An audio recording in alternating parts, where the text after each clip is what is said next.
les amis, j'espère que vous allez bien. Bienvenue dans ce nouvel épisode du Super Enzo Show. Aujourd'hui, on a la chance, l'honneur, le privilège de rencontrer un nouvel entrepreneur, de pouvoir découvrir ce qui se passe dans sa tête et de se mettre dans ses baskets. Encore une personne qui a réussi à réaliser l'impossible et à créer une vie extraordinaire. Aujourd'hui, on a la chance de recevoir Nicolas. C'est un homme incroyable. Alors certains l'appellent Nicolas d'Immobilier Compagnie. C'est comme ça qu'il se fait appeler sur les réseaux.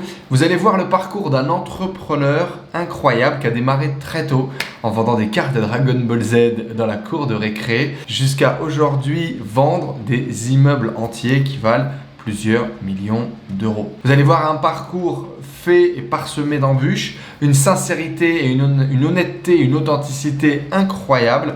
Il va nous parler de ses déboires, de ses galères, de ses projets, de ses envies et également de ce qu'il va faire demain. Il va nous parler également du lancement de son livre sur les finances personnelles et comment devenir riche à plein de niveaux. Il veut que son bouquin soit une compétition de Robert Kiyosaki sur les finances père riche, père pauvre. Super enjeu, super challenge. Et on va voir tout ça avec Nico d'Immobilier Compagnie. C'est parti. Comme d'habitude les amis, si vous voulez découvrir une personnalité sur cette chaîne en interview, mettez-le dans les commentaires juste en dessous. Le commentaire qui aura le plus de likes, qui aura été le plus validé, je ferai tout ce qui est en mon possible pour pouvoir interviewer cette personne. Si vous voulez découvrir plus d'interviews, plus de contenu, pensez à vous abonner et à mettre un énorme like. A tout de suite.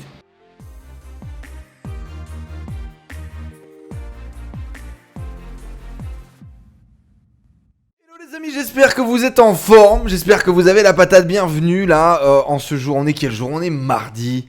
Quel beau jour les mardis. Moi j'ai toujours dit que les mardis c'était des jours géniaux.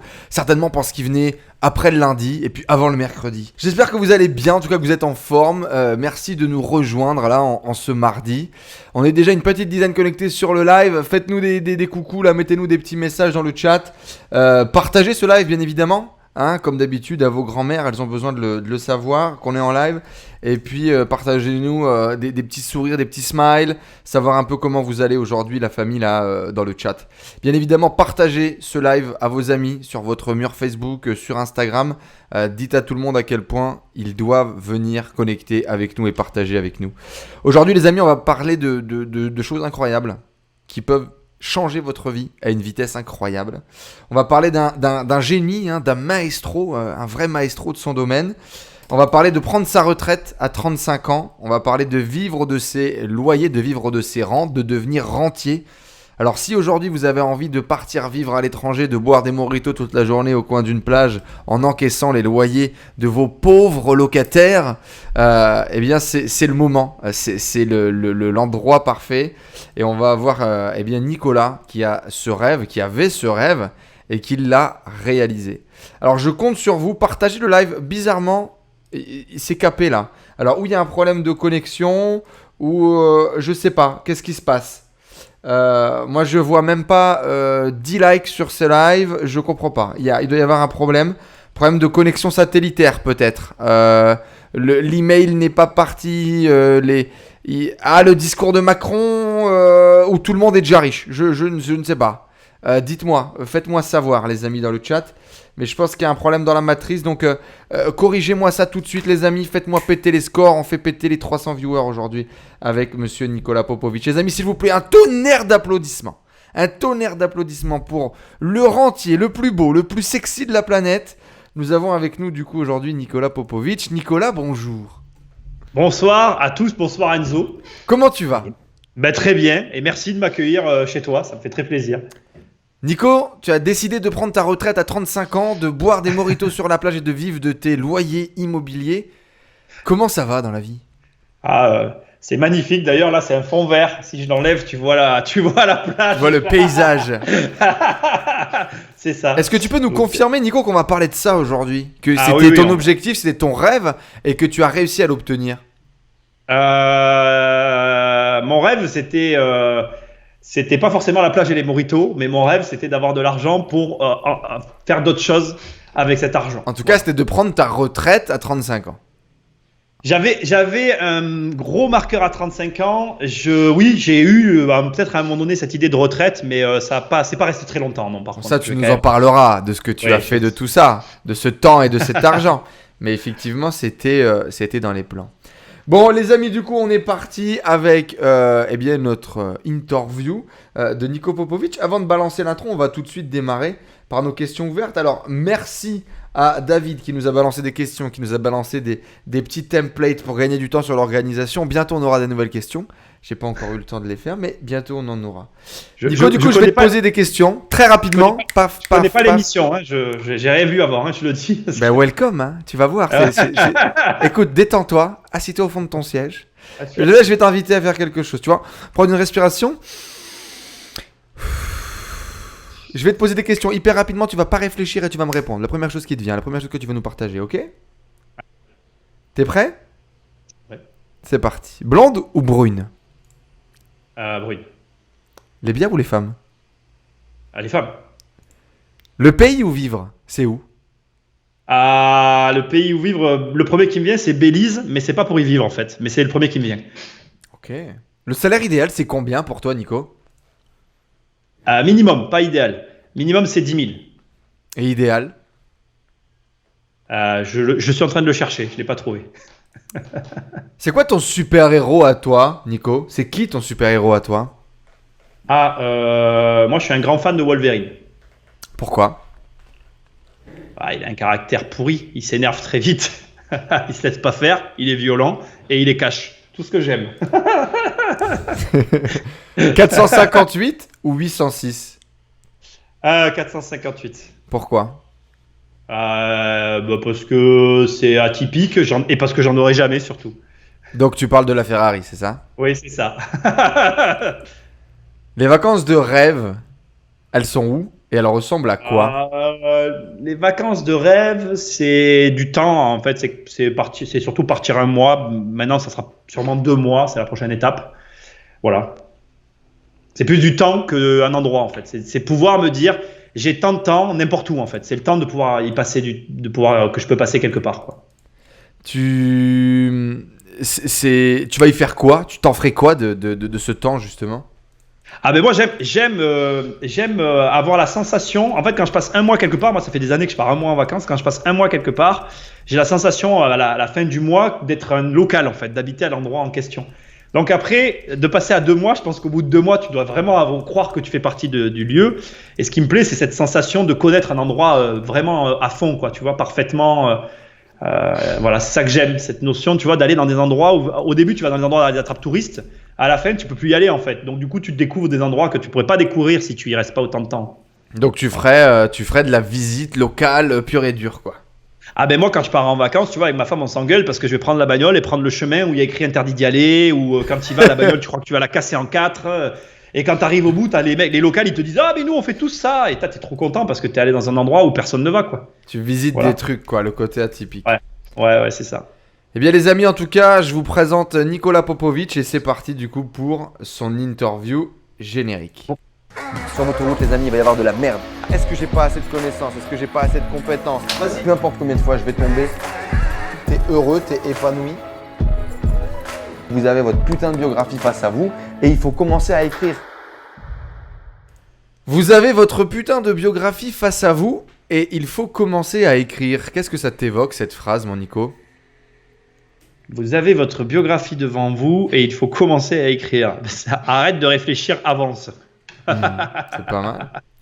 C'est parti du coup les amis pour l'interview officielle de Nicolas Popovic d'Immobilier Compagnie. C'est avec grand plaisir que je t'accueille ici.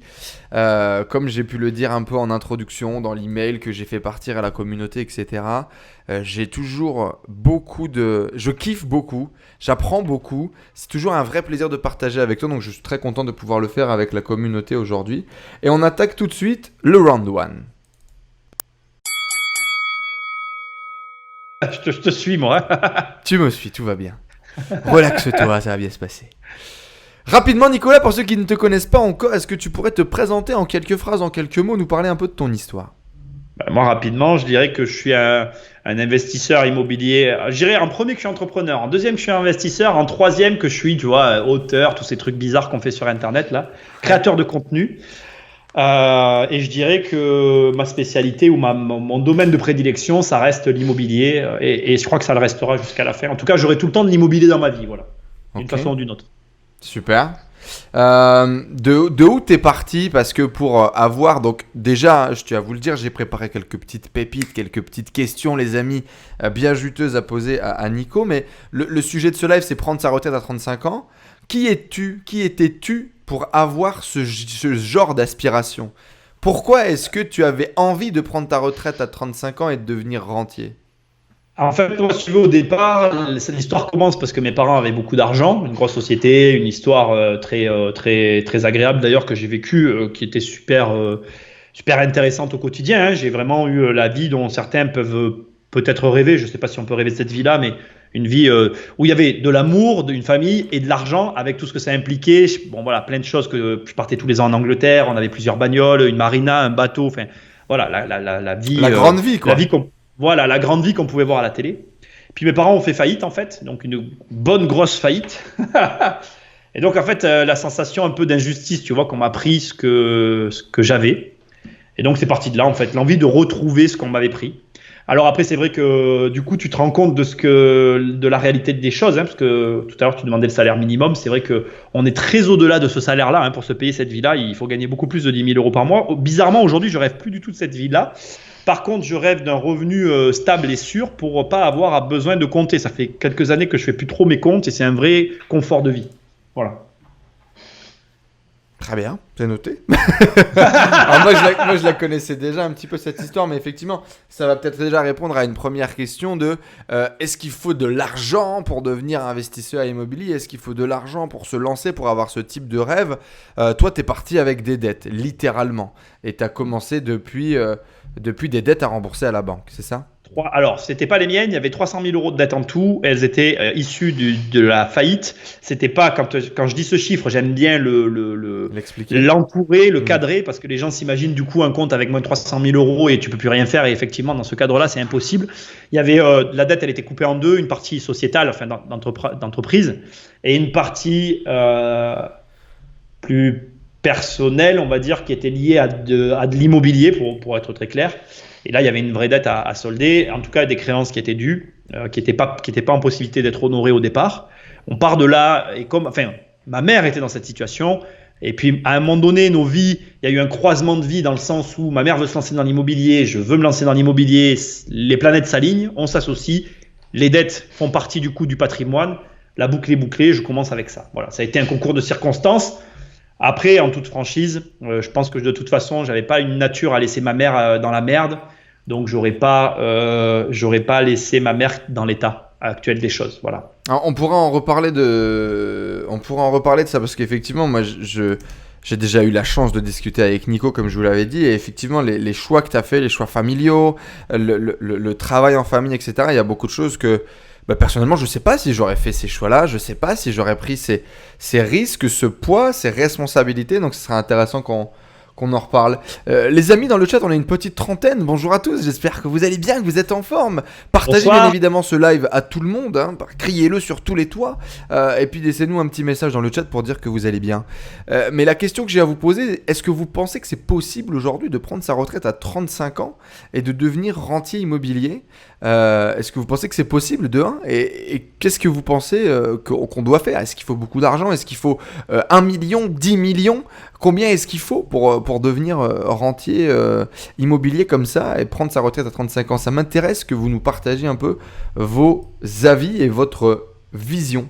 On a également bien évidemment tous les amis de Immobilier Compagnie qui nous ont rejoints progressivement, qui vont nous rejoindre tout au long de ce live. Donc salut à tous les followers de Nico, quel plaisir de vous retrouver ici.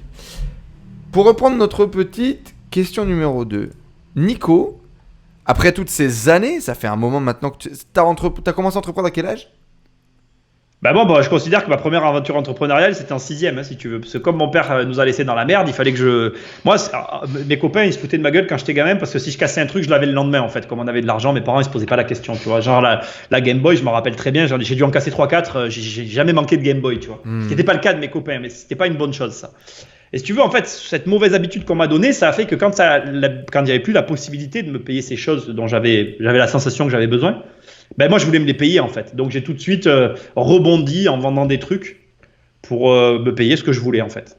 Donc, j'ai commencé... Les premiers petits business de quartier, quoi, en gros. Ouais, voilà, c'est ça. Et c'est vrai que je me suis très vite fait racketter parce que je gagnais de l'argent. Donc, ça m'a beaucoup calmé.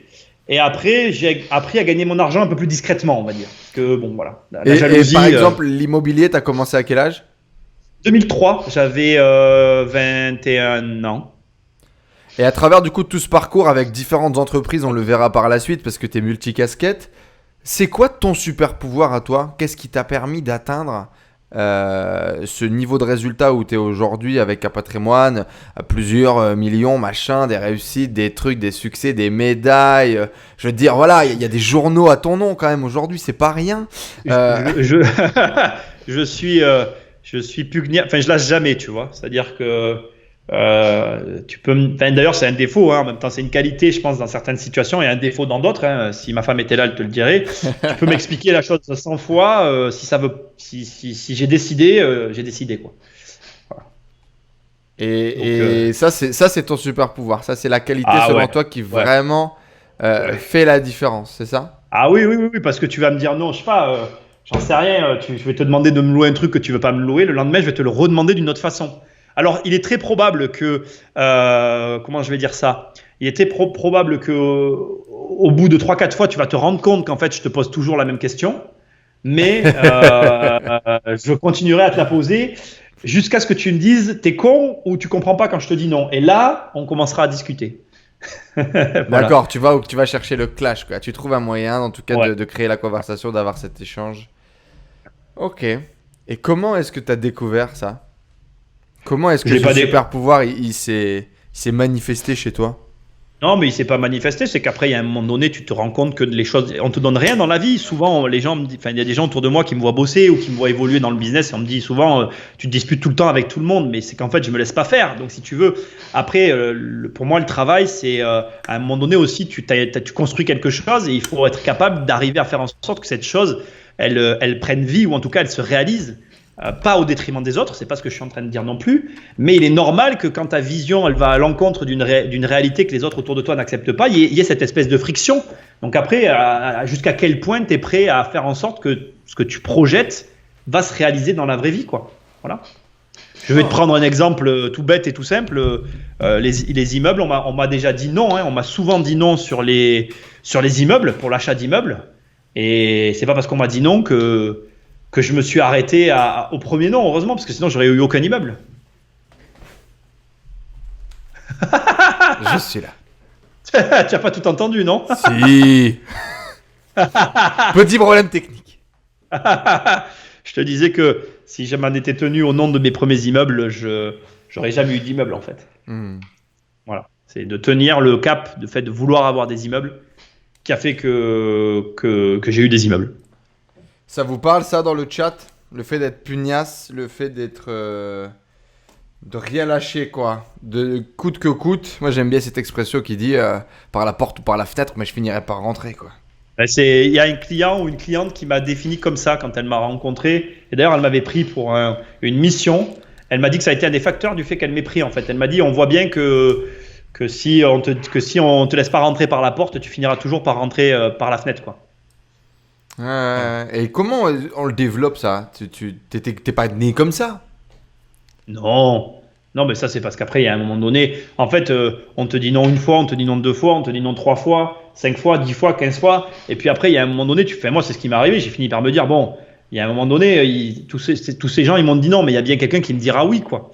Et en fait, le fait de t'acharner et puis de réussir à obtenir un oui, par exemple, au bout de la 15e fois, bah, tu te dis le coup d'après, à la 18e fois, pourquoi pas y arriver à la 25e? Et puis finalement, à la 25e, pourquoi pas à la 30e? En fait, dès l'instant qu'il y a quelqu'un qui a lâché, en fait, la porte était entrouverte, donc c'était fini, quoi. Il aurait fallu que jamais personne me dise oui, vraiment, jamais, pour que je me dise pas ça, en fait, tu vois? l'idée, elle a germé parce qu'un jour, quelqu'un m'a dit oui une fois, en fait. C'est beau. Voilà. Enfin, je sais pas si c'est beau, mais c'est comme ça que ça s'est passé. Pourquoi est-ce que tu fais ce que tu fais aujourd'hui? C'est une bonne question. Je dirais que je le fais parce que ça me plaît d'abord et avant tout. Je crois que c'est la raison principale. Après, il y a le côté challenge aussi, tu vois. Là, je suis sur un projet immobilier énorme, vraiment énorme. Et le fait d'être, la première fois que je visite ce projet, j'en repars en me disant j'ai peur. Le fait de repartir en me disant que j'ai peur m'a grandement incité à m'engager dans ce projet. Ok.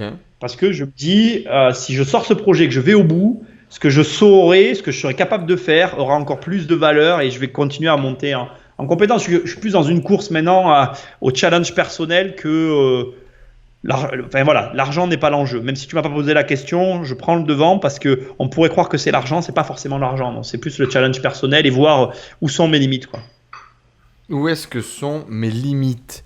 J'aime bien moi cette vision. Alors bien évidemment, c'est une vision en général qui demande un petit peu de temps avant de l'acquérir et il faut justement peut-être se faire, comme on dit, se faire un peu la bite, hein, se planter. Je l'aurais pas dit comme ça, mais ouais, c'est un peu ça dans l'idée. Hein. C'est se planter, c'est découvrir ça, c'est peut-être gagner justement ces premières centaines de milliers d'euros avant de comprendre que c'est pas la fin en soi et qu'il y a d'autres choses qui nous excitent peut-être. Un peu ou beaucoup plus, tout dépend aussi la tendance de chacun, mais ouais, chercher du challenge personnel. Et vous les amis, pourquoi est-ce que vous faites ce que vous faites là? Dites-moi un peu dans le chat, qu'est-ce qui vous fait vous lever le matin? Pourquoi est-ce que vous entreprenez? Pourquoi est-ce que vous vous lancez des défis? Pourquoi est-ce que vous faites des routines reloues? Votre entourage ne comprend rien, pourquoi vous faites tout ça et vous par contre vous êtes persuadé que c'est important et que ça va vous changer la vie. Pourquoi est-ce que vous faites ce que vous faites? Ça m'intéresse, c'est rare que je vous la pose la question dans le chat, dites-moi un peu. En tout cas, ça y est, l'interview de Nico Popovic a commencé, le round 2 est terminé et on va tout de suite démarrer le round 2 par contre. C'est le round 1 qui est fini et on démarre tout de suite le round 2. C'est parti, générique. Alors avant de lancer ce round 2, du coup, aujourd'hui c'est le lancement officiel de la tribu. Et ouais les amis, notre groupe d'entrepreneurs bienveillants et hyper motivés qui s'aident entre eux là pour aller chercher leurs résultats individuels. C'est trop cool, je suis vraiment hyper content de pouvoir lancer ce projet qui est finalement un projet de mastermind en ligne, de club d'entrepreneurs. C'est ce dont on a tous besoin pour avancer, peu importe le palier où on est. Mais voilà, ça y est, c'est en ligne, c'est dispo, c'est enzohonoré.com/tribu. Le lien est dans la description juste en dessous. Ça coûte 7 € le premier mois. T'as aucune excuse de pas venir partager avec nous, de pas venir te challenger avec nous, de pas venir passer au niveau supérieur avec nous. C'est réservé aux entrepreneurs. Le lien est dans la description juste en dessous. Bref, c'est le lancement de la tribu. Qu'est-ce que t'en penses, toi? C'est quoi ta définition de la tribu, Nico? Moi, je dirais qu'une tribu, c'est un groupe dans lequel tu partages des valeurs communes.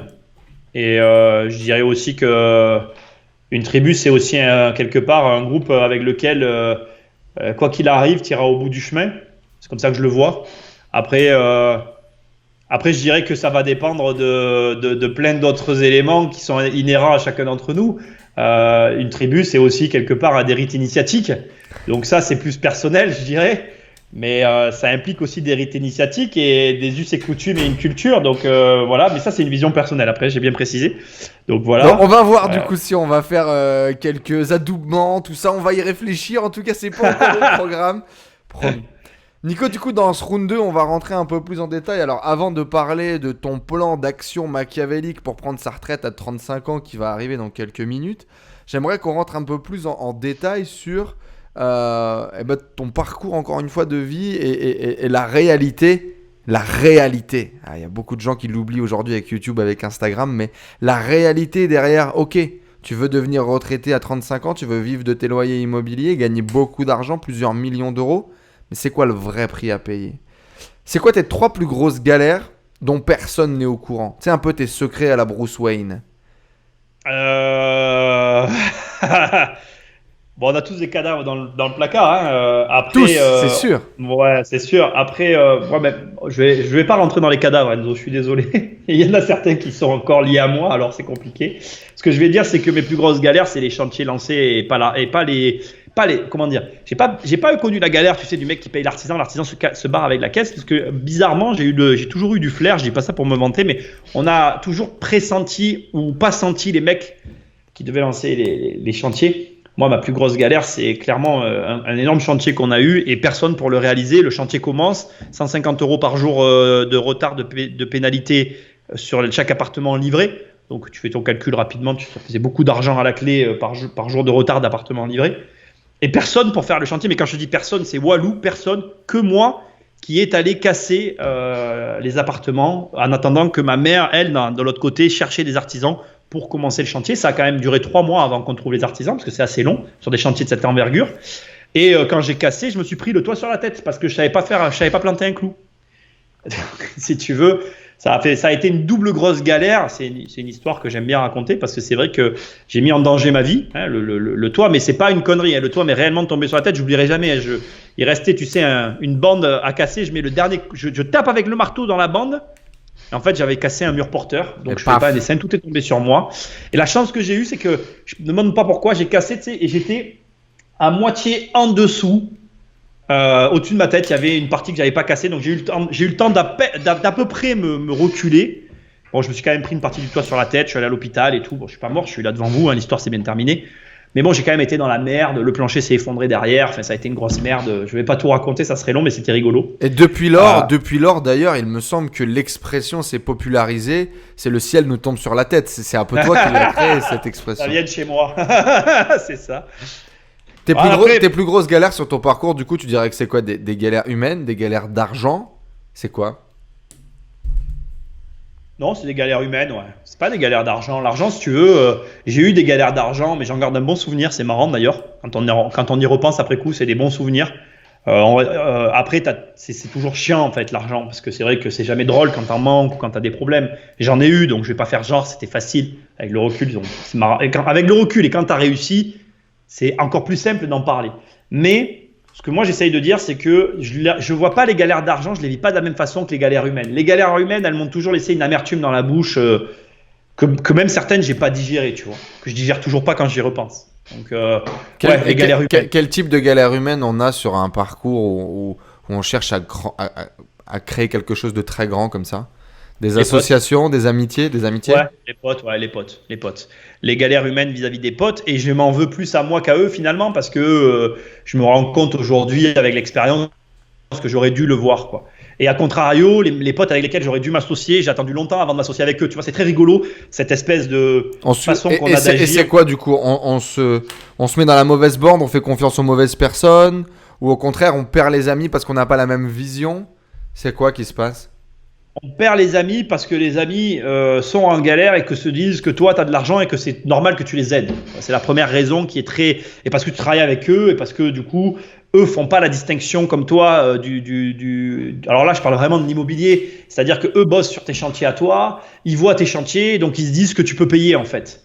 Moi, j'appelle ça l'effet Champs-Élysées en fait. Si demain, tu as les Champs-Élysées, si demain, tu as le président qui t'appelle et qui te demande un service parce que c'est le président, tu vas surfacturer. C'est humain en fait.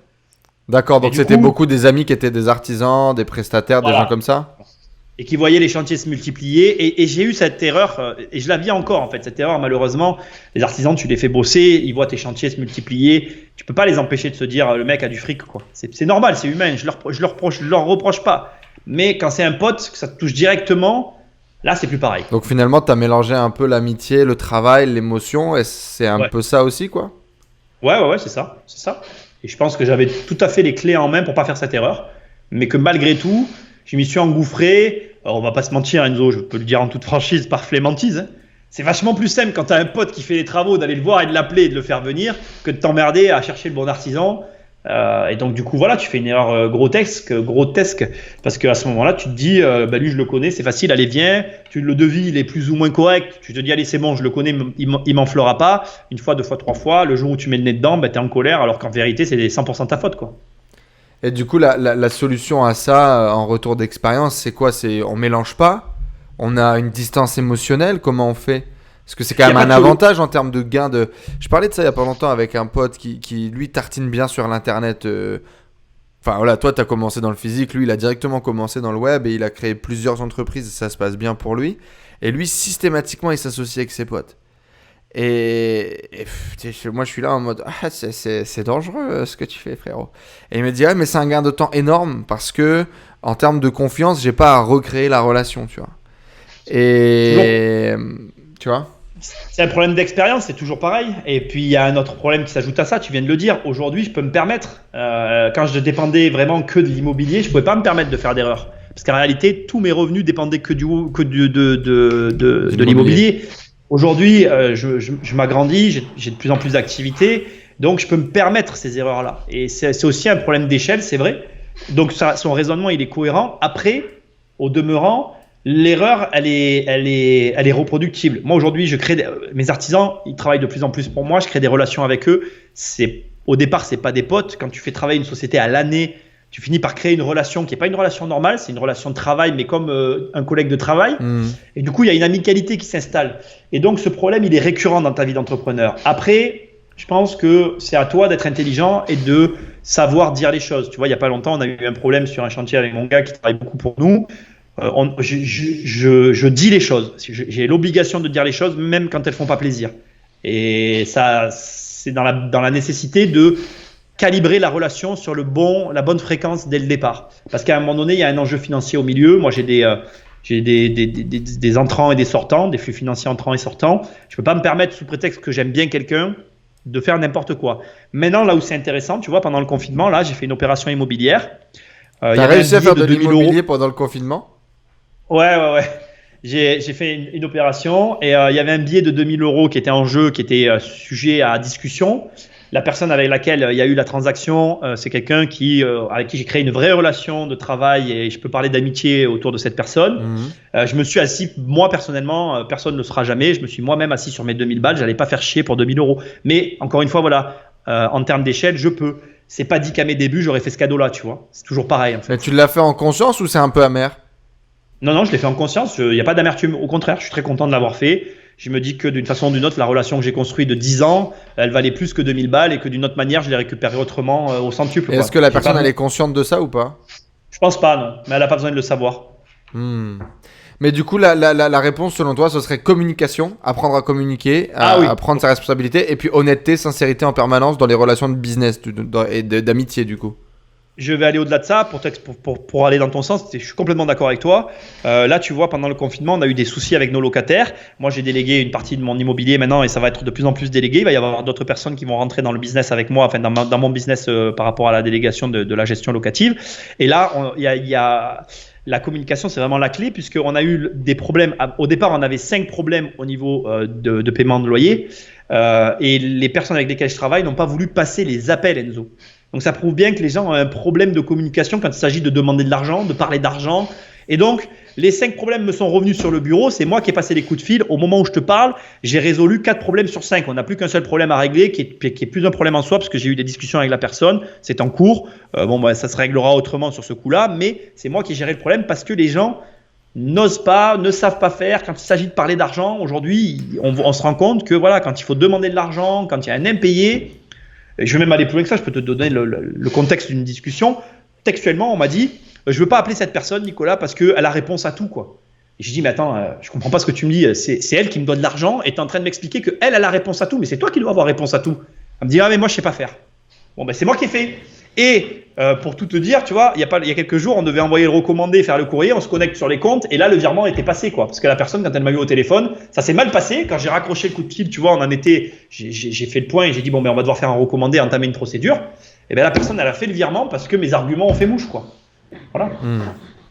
Donc finalement, il y a plus que uniquement cette idée de communication, etc. Tu penses qu'il y a vraiment une barrière au niveau de l'argent. Est-ce que dans le chat, ça vous parle peut-être parfois le problème d'oser annoncer son tarif, de réclamer de l'argent. Moi, je me souviens que quand j'étais plus jeune, j'avais ce truc avec les potes justement. Quand t'as avancé de l'argent, que la personne ne te l'a pas redonné, t'as du mal à insister, etc. T'as peur de comment est-ce que tu vas être perçu, qu'est-ce que les gens vont penser de toi, etc. Alors qu'au contraire, la majorité du temps, il suffit de lâcher le morceau. En tout cas, je l'ai appris par la suite. Alors, on a Rudy qui dit l'argent est un vrai problème en France. Le sujet de l'argent, le thème de l'argent est un vrai problème en France.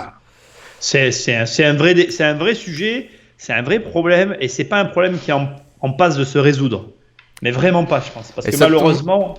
Ouais. Vas-y. J'allais dire, mais ça tombe bien parce qu'aujourd'hui on est du coup avec un expert de l'argent, Nicolas Popovic, qui va justement nous parler de tout ça et qui a écrit un bouquin génial sur comment devenir riche. On va en parler dans quelques minutes. Tu seras où dans 5 ans et tu feras quoi, Nico? Alors, tu sais, je veux dire, c'est une question qui est très drôle parce qu'avec ce qu'on est en train de vivre, malheureusement, c'est un peu complexe d'y répondre. Donc, je vais y répondre sous 2 angles différents. Hein. Le premier angle, c'est qu'on va imaginer le mieux. C'est ce que j'ai envie de croire. On va dire que le Covid va trouver une solution et qu'on reprendra le cours de nos vies normales. Si tout repart normalement et que je peux envisager les projets tels que j'avais, je serai où dans 5 ans? Parce que 80% de ton job aujourd'hui, c'est l'immobilier, c'est vrai qu'on n'en a pas parlé. Il y a encore quelques temps, il me semble que c'est terminé aujourd'hui, tu gérais une imprimerie. Tu as également une activité sur Internet où tu fais de la création et de la vente de contenu. Et 80% de ton job, peut-être même 90% de tes revenus sont issus immobiliers, que ça soit location ou achat-revente, c'est ça? Moi, mes revenus sont 100% issus de l'immobilier. Le web était au courant. C'est des revenus qui sont anecdotiques. Depuis pas longtemps, ils commencent un petit peu plus depuis le livre, en fait, qu'on représente un petit peu plus quelque chose. Mais aujourd'hui, mes revenus web représentent 10% de mes revenus par rapport à mon immobilier. Alors, dans les 90% immobiliers, il y a quand même une activité financière. J'ai une société de placement sur les marchés financiers qui prend de l'envergure d'année en année. J'ai toujours été honnête avec ma communauté et je le serai jusqu'à la fin.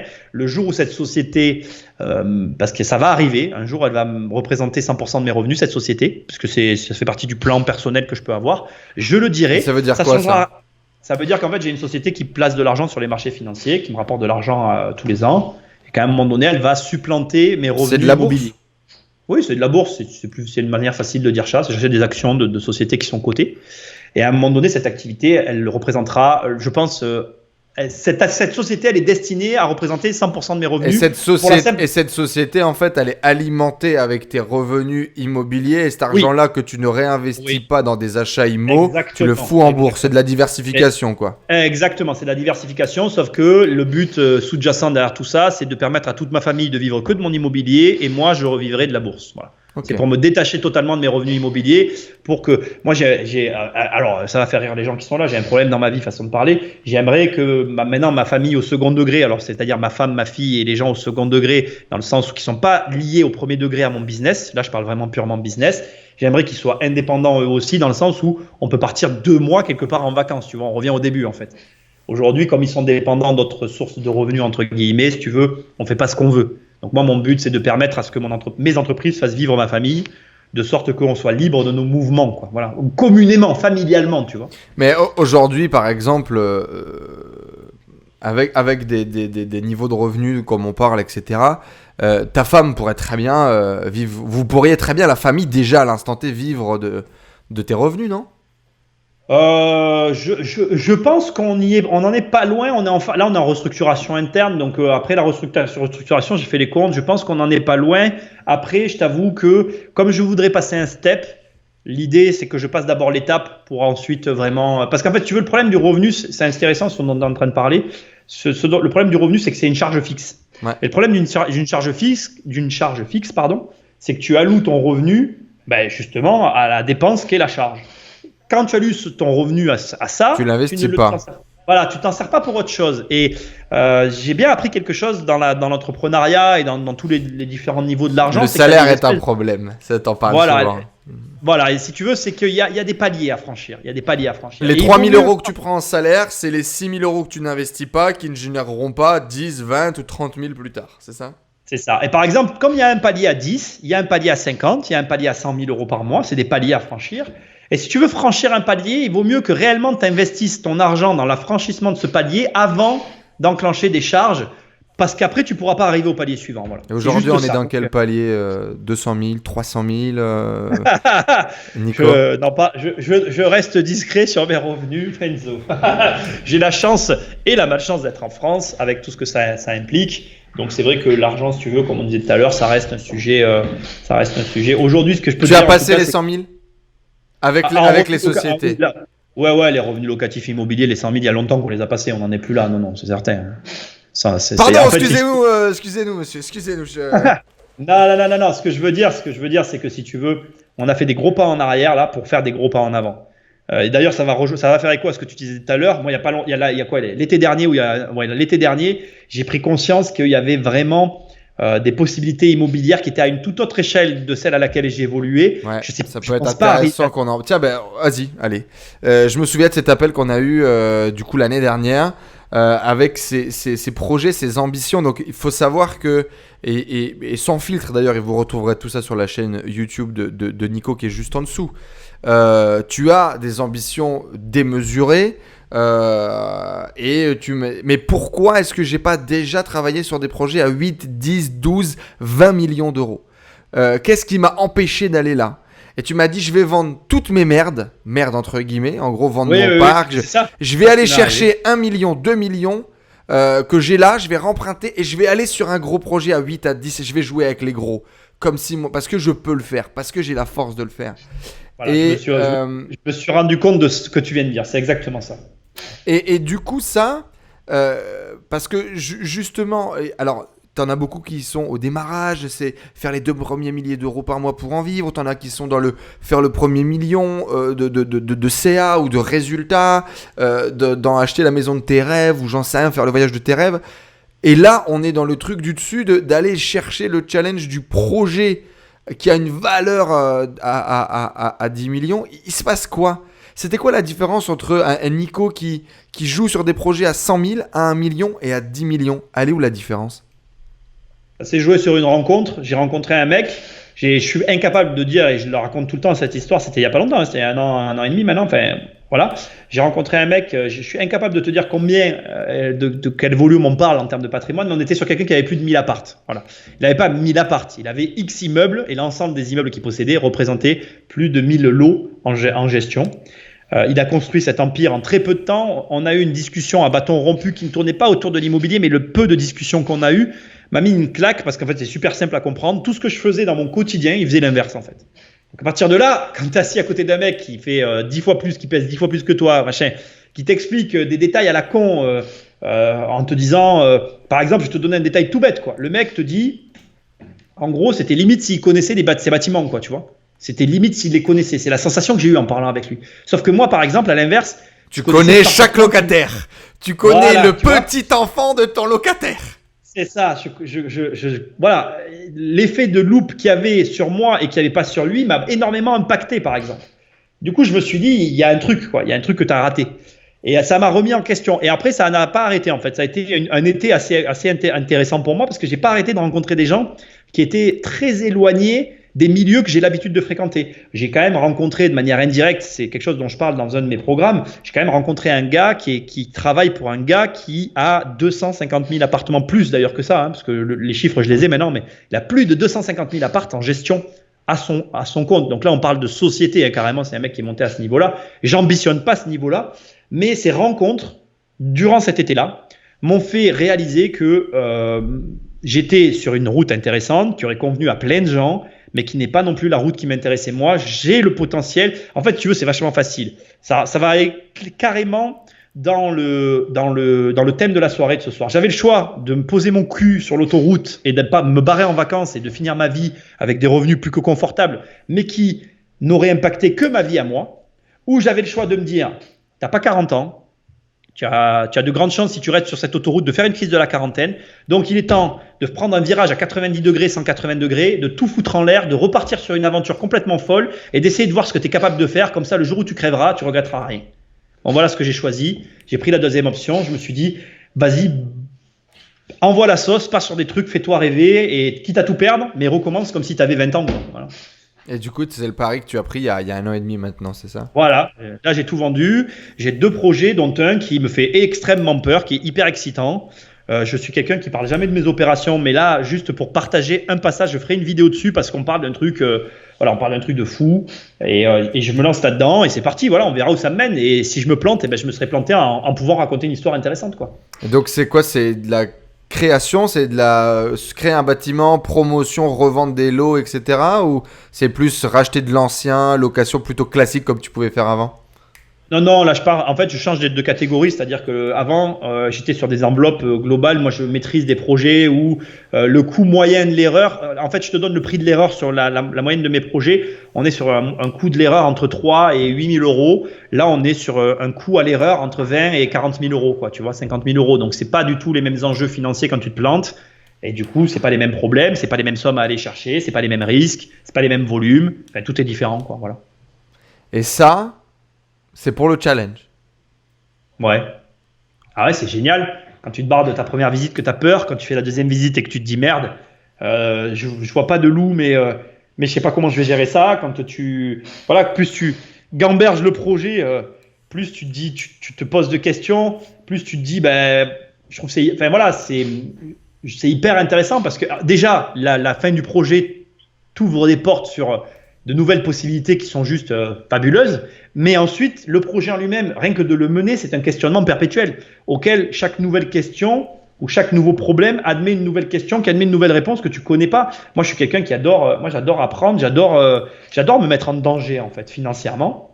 Alors, c'est des risques calculés, je vais pas te mentir, parce que je peux perdre beaucoup, mais je pense pas quand même pouvoir tout perdre. Mais bon, après, on le sait pas, hein, c'est toujours le jeu auquel on joue. Mais c'est génial, ouais. C'est vraiment, pour moi, c'est comme ça que je me sens vivre, quoi. Dans tous les cas, les amis, si vous êtes vraiment intéressés par ce sujet de l'immobilier, c'est vrai qu'aujourd'hui on parlait plus d'argent, l'expérience, et c'est une interview globale sur Nico. Si vous voulez qu'on fasse une vidéo dédiée à l'immobilier pour savoir par exemple combien de lots est-ce qu'il gère, comment est-ce qu'il démarre ses opérations, etc. Comment est-ce qu'il trouve un bon bien, comment est-ce qu'il le rénove, comment est-ce qu'il le revend, n'hésitez pas à le mettre dans les commentaires juste en dessous, ça pourra faire le sujet d'une prochaine vidéo. Du coup, si on revient à notre question qui était tu seras où dans 5 ans et tu feras quoi, Oui, ça ressemble à quoi? Pour moi, dans 5 ans, je serai forcément. Enfin, moi, mon objectif aujourd'hui tend vraiment dans un court terme, mais donc dans 5 ans, il faut qu'il soit absolument réalisé. Je dois absolument inclure dans ma stratégie un raisonnement à l'international. Je vais le dire de manière moins pompeuse. Il faut absolument que j'ai des biens immobiliers dans un autre pays que la France. Voilà. C'est pour moi dans les 5 ans, ça doit être réalisé. Donc ça veut dire que voilà, pour moi, je devais en tout cas amorcer cette année la pompe. Pour un objectif court-termiste, donc dans les 5 ans, il faut que j'y sois, quoi. Ok, super. Tiens, j'aimerais qu'on rebondisse sur ce que tu as dit juste avant, j'avais des choses qui me venaient. Est-ce que tu te sens minimisé? Est-ce que tu as un manque de confiance en toi qui te vient quand tu rencontres des gens comme tu as rencontré durant l'été dernier? Parce que là, on voit que... Alors, tu as déjà placé plein de steps financiers, entrepreneuriaux dans ta vie, des galères, des machins, des trucs. Et là... Jouer à l'échelle des projets à 10 millions, c'est complètement nouveau. Comment on se sent? Est-ce qu'on se sent minimisé? Est-ce qu'on se sent nul? Est-ce qu'on se sent... c'est quoi? C'est la peur? C'est un manque de confiance? On est intimidé par les gens en face de nous? Qu'est-ce qu'on ressent? Qu'est-ce que tu as ressenti? Et comment tu as avancé? Je me suis jamais senti en manque de confiance. Ça, c'est pas du tout un problème ça m'a jamais vraiment touché, le manque de confiance, malheureusement. D'ailleurs, je pense que ça m'aurait peut-être aidé des fois dans ma vie. Par contre, la première chose que moi, là je parle très personnellement, donc c'est très subjectif. Voilà, il faut comprendre que ça peut être différent pour chacun. Moi, la première chose que j'ai ressentie, c'est un questionnement personnel. Moi, quand je rencontre ces gens-là, je me questionne en fait. Ça enclenche chez moi des questions, une remise en question d'ailleurs, des questions qui aboutissent sur une remise en question. Aujourd'hui, je pense être un bon investisseur et un mauvais entrepreneur. Dans le sens où je suis un entrepreneur qui a été en proie à des craintes liées à la faillite de mes parents, qui m'ont paralysé sur des actions que j'aurais pu mener avant, que je mène aujourd'hui, et qui, je pense, m'ont fait pas perdre du temps. Le temps d'apprentissage, il est différent pour tout le monde. Ça a été mon temps d'apprentissage, on va appeler ça comme ça. Mais j'aurais aimé rencontrer ces gens avant parce qu'ils ont été le choc nécessaire qui m'a permis de prendre ces décisions-là. Tu vois. Donc pour moi, il n'y a pas d'enjeu autour d'une confiance X ou Y. Dans la mesure où tu es dans cette dynamique d'amélioration et de construction, pour moi, ça ne rentre pas en jeu. Dès l'instant qu'un homme l'a fait, un autre homme peut le faire. Enfin, j'ai jamais eu ce problème-là. Ça t'a mis un coup de pied au cul finalement et tu t'es dit... tu t'es jamais dit je suis moins que lui, quoi. C'est ça. Tu t'es dit comment il fait pour faire, il faut que je fasse. Ouais, c'est ça, exactement. C'est les seules choses qui me viennent en tête. La seule fois, par contre, où j'ai eu un questionnement, et là, tu auras le droit de te foutre de ma gueule, c'est quand j'avais fini mon bouquin. Là, c'est quand je me suis mis à la piscine et que j'ai vu que je n'avais pas nagé. Non, pas ça. C'est quand j'ai fini d'écrire mon bouquin, ça correspond à peu près à l'élection d'Emmanuel Macron, et ça m'avait provoqué un truc, l'élection d'Emmanuel Macron. Enfin, je l'appelle Jean-François, moi, mais bon, ta communauté est peut-être pas au courant. Je les appelle tous Jean-François. Quand il a été élu, je me rappelle, je m'étais posé cette question. Je me suis dit, est-ce que tu continues dans la route de l'enrichissement, à essayer de toujours plus t'enrichir, qui est une route finalement un petit peu, c'est redondant au final. Hein. Quand tu apprends à avoir 1 million, après tu dois apprendre à avoir 10. Quand tu apprends à avoir 10, il faut apprendre à avoir 100. Bon voilà, c'est redondant. Après, ça t'intéresse ou pas. Et je m'étais dit, comme un inconnu peut se faire élire, peut-être que tu pourrais essayer d'être Jean-François toi aussi. Bon, je les déteste vraiment trop pour être dans cette veine-là. Mais c'est le seul vrai questionnement que j'ai eu dans ma vie de chemin, tu vois. Plus que après, je me suis jamais posé de questions. Genre, est-ce que c'est enrichissement pour enrichissement ou est-ce qu'il faut faire du social et de la politique? C'est plutôt ça?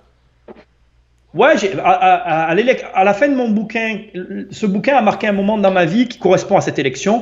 Cette élection, je ne l'ai pas suivie, je ne regarde pas la télé. Mais je me rappelle quand on m'a dit que ce mec venait de nulle part, et c'est vrai que je ne le connaissais pas pour autant, pour ainsi dire, il n'était pas dans le paysage politique, français. Ça m'a fait me dire 2 choses. Ça m'a fait me poser des questions sur le fait de est-ce que tu peux faire une carrière de Jean-François. Je me suis quand même posé la question et je me suis dit, ce mec t'a quand même montré que tout était possible. Ouais.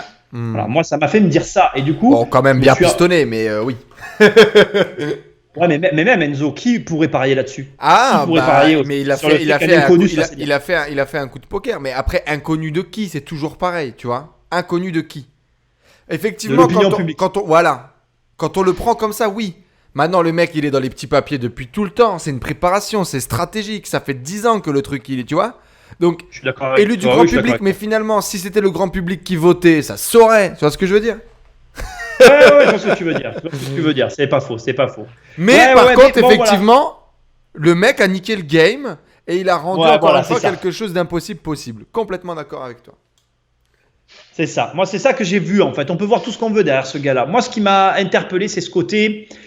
Finalement, j'étais pas un personnage public, je le suis devenu. Ça m'a vraiment intéressé et je pense que ça joue aussi aujourd'hui dans ce qui me drive. C'est-à-dire que aujourd'hui, je vois ces mecs qui sont à des échelles. Moi, j'ai un groupe que je fréquente d'investisseurs dans ma région qui sont déjà à un très gros niveau, qui me paraissait être le haut niveau de l'investissement. Et là, j'ai rencontré des mecs qui m'ont fait me dire, en fait, mec, tu délires ou quoi? T'existes pas dans le monde à ce niveau-là. Et donc là, tu te dis, ok, tente un peu des choses dans ta vie parce que sinon, elle va passer et tu feras rien, quoi. Donc c'est finalement toujours cette mise en échelle, cette mise en abîme un peu, reprendre ce côté de on est une petite fourmi dans un très grand écosystème, mais pas pour s'en contenter, mais plutôt pour te challenger en tout cas, pour te dire allez vas-y vis quoi, prends des risques et au pire qu'est-ce qui se passe quoi. Ok. C'est ça. Et surtout que la plus belle chose, enfin moi ce que j'ai appris de toutes ces années d'entrepreneuriat, c'est que j'ai jamais gagné autant d'argent que dans mes erreurs quoi.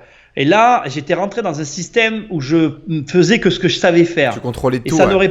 Ouais, je serais pas en train de te parler, je pense déjà si j'avais pas cet état d'esprit-là, et je serais pas là où je suis aujourd'hui si j'avais pas cet état d'esprit-là. Donc moi, j'ai envie vraiment de me tromper et d'apprendre de mes erreurs pour découvrir de nouvelles choses, quoi. Voilà. C'est beau, j'espère que vous êtes bien connectés avec nous les amis. Un énorme pouce en l'air pour notre tonton Nico qui vous balance des pépites là. Énorme et merci d'être encore avec nous Nico Popovic qui dans quelques minutes va vous partager comment prendre votre retraite à 35 ans pour devenir rentier immobilier. Et oui c'est possible et il va nous raconter comment on fait. C'est quoi ta citation préférée Nico? Est-ce que tu en as une déjà? Là en ce moment je suis en train d'écrire un bouquin donc je suis branché sur le bénéfice de tes échecs est égal au bénéfice de tes réussites. C'est pas mal ça, tu nous l'as refait? Le bénéfice de tes échecs, mais elle est dans mon bouquin en fait. Tiens, je vais te la lire même partie. Je sais où elle est. Exactement, elle est page 232. Page 232. Et les gens, s'ils ne lisent pas le passage de la page 480, ils vont tout rater du bouquin. Ah, si vous devez impérativement lire la page 480, elle est incroyable. Les bénéfices de l'échec sont équivalents au profit de la réussite. Voilà, c'est exactement ça la phrase. Qu'est-ce que vous en pensez dans le chat? Elle est impactante cette citation, elle vous parle? En tout cas, j'espère que ça vous permet de comprendre un petit peu mieux le personnage que nous avons avec nous. Nico, si tu avais une baguette magique et que tu pouvais réaliser un de tes souhaits, celui que tu veux, t'es là, t'as la lampe d'Aladin, tu frottes un peu là, tu la caresses un peu, tac, il y a le génie qui sort, t'as un vœu, pas deux, un. Tu peux faire ce que tu veux, c'est quoi? Moi, en ce moment, c'est aménager dans un autre pays. En fait, j'ai une idée en tête vraiment très précise. Là, c'est une pensée omnibulante. Enfin, je suis omnibulé par ça. Ouais, ok. Voilà. Et du coup, il y a le challenge de ton boulot qui est principalement en France et de là où tu aurais envie d'aller vivre. Aujourd'hui, c'est mon challenge actuel dans la démarche de tout ce que je suis en train de faire. Il y a un gros challenge autour de ça. J'ai pas la solution. Je pense que je l'aurai pas dans les années qui arrivent. Mais si j'avais un génie qui pouvait m'aider sur ce point-là, je serais preneur. Mais je vais trouver la solution. La problématique, c'est quoi? C'est fiscal, organisationnel? C'est quoi? Organisationnel. Un problème d'organisation. Aujourd'hui, tu vois, regarde, ce que je t'ai dit tout à l'heure est un très bon exemple. Quand tu vois que j'ai délégué et qu'on vient me chercher pour aller réclamer de l'argent et que les gens ont besoin de moi, c'est pas normal. C'est pas... Ça montre que c'est pas encore, je suis pas encore arrivé au point que je vise et il faut que j'accélère. Et j'accélère d'ailleurs pour y arriver. Je suis en train de mettre en place des process en interne et tout pour qu'on arrive à un niveau où mon intervention soit très minime sur certains postes, quoi. Il faut plus qu'on ait besoin de m'appeler, quoi.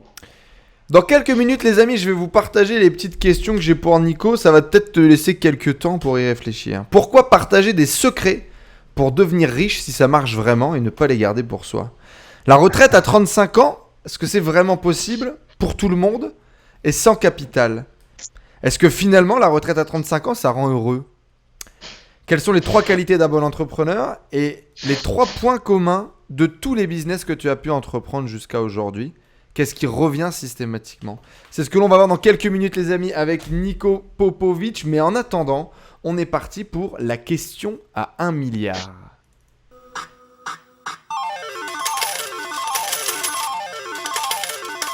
La question à 1 milliard, Nico Popovic. Est-ce que l'on est entrepreneur ou est-ce que l'on le devient?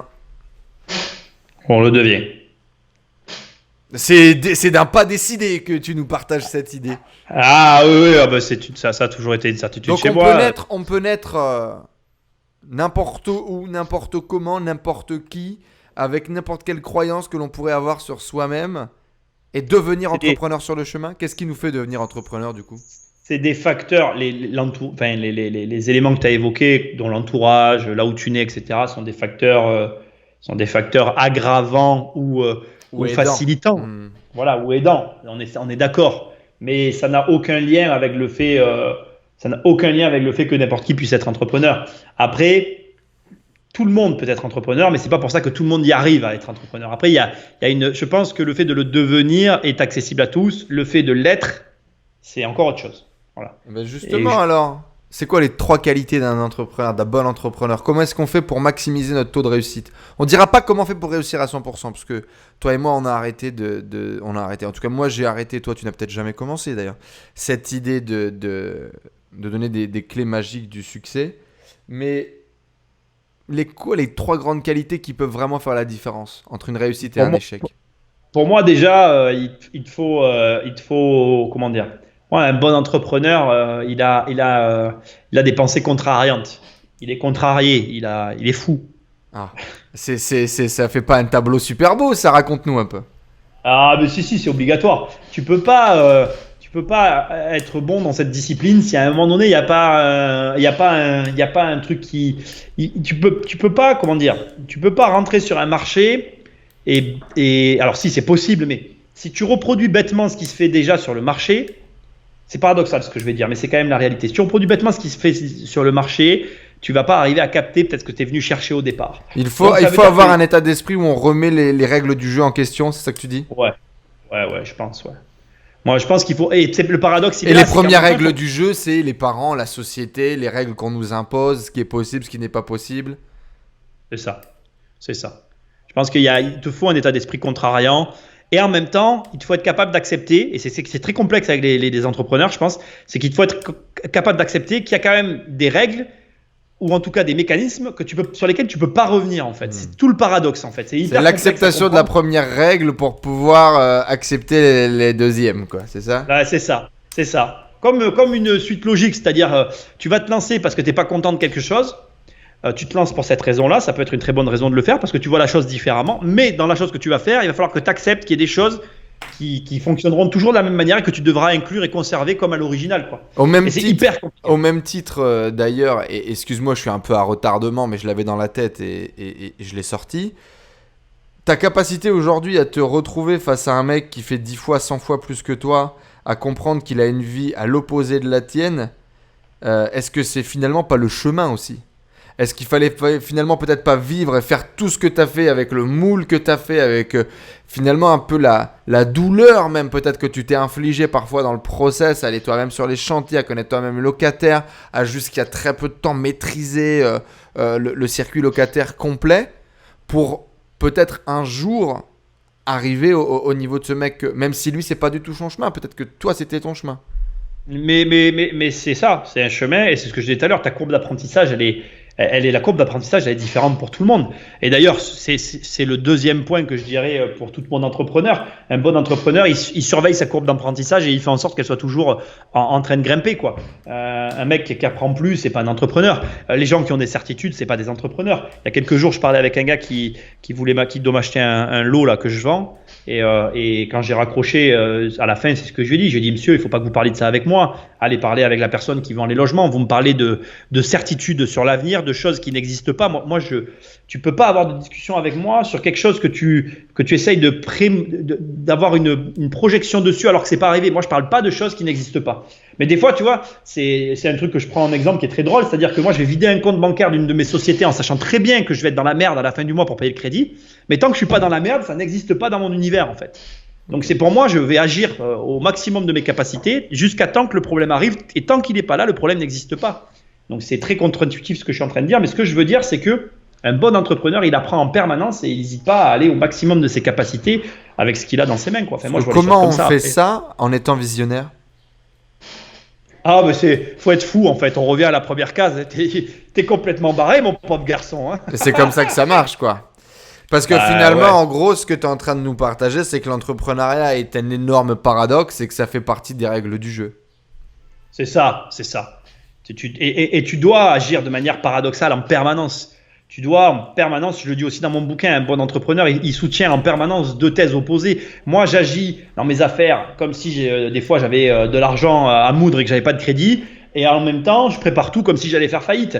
Les deux univers vont très mal ensemble et pourtant, il faut se comporter en permanence comme ça, quoi. Ouais. Une certaine forme de schizophrénie, encore une fois. Ouais, c'est ça. Quelle est la part du développement personnel dans ta vie et dans la vie d'un entrepreneur en général ?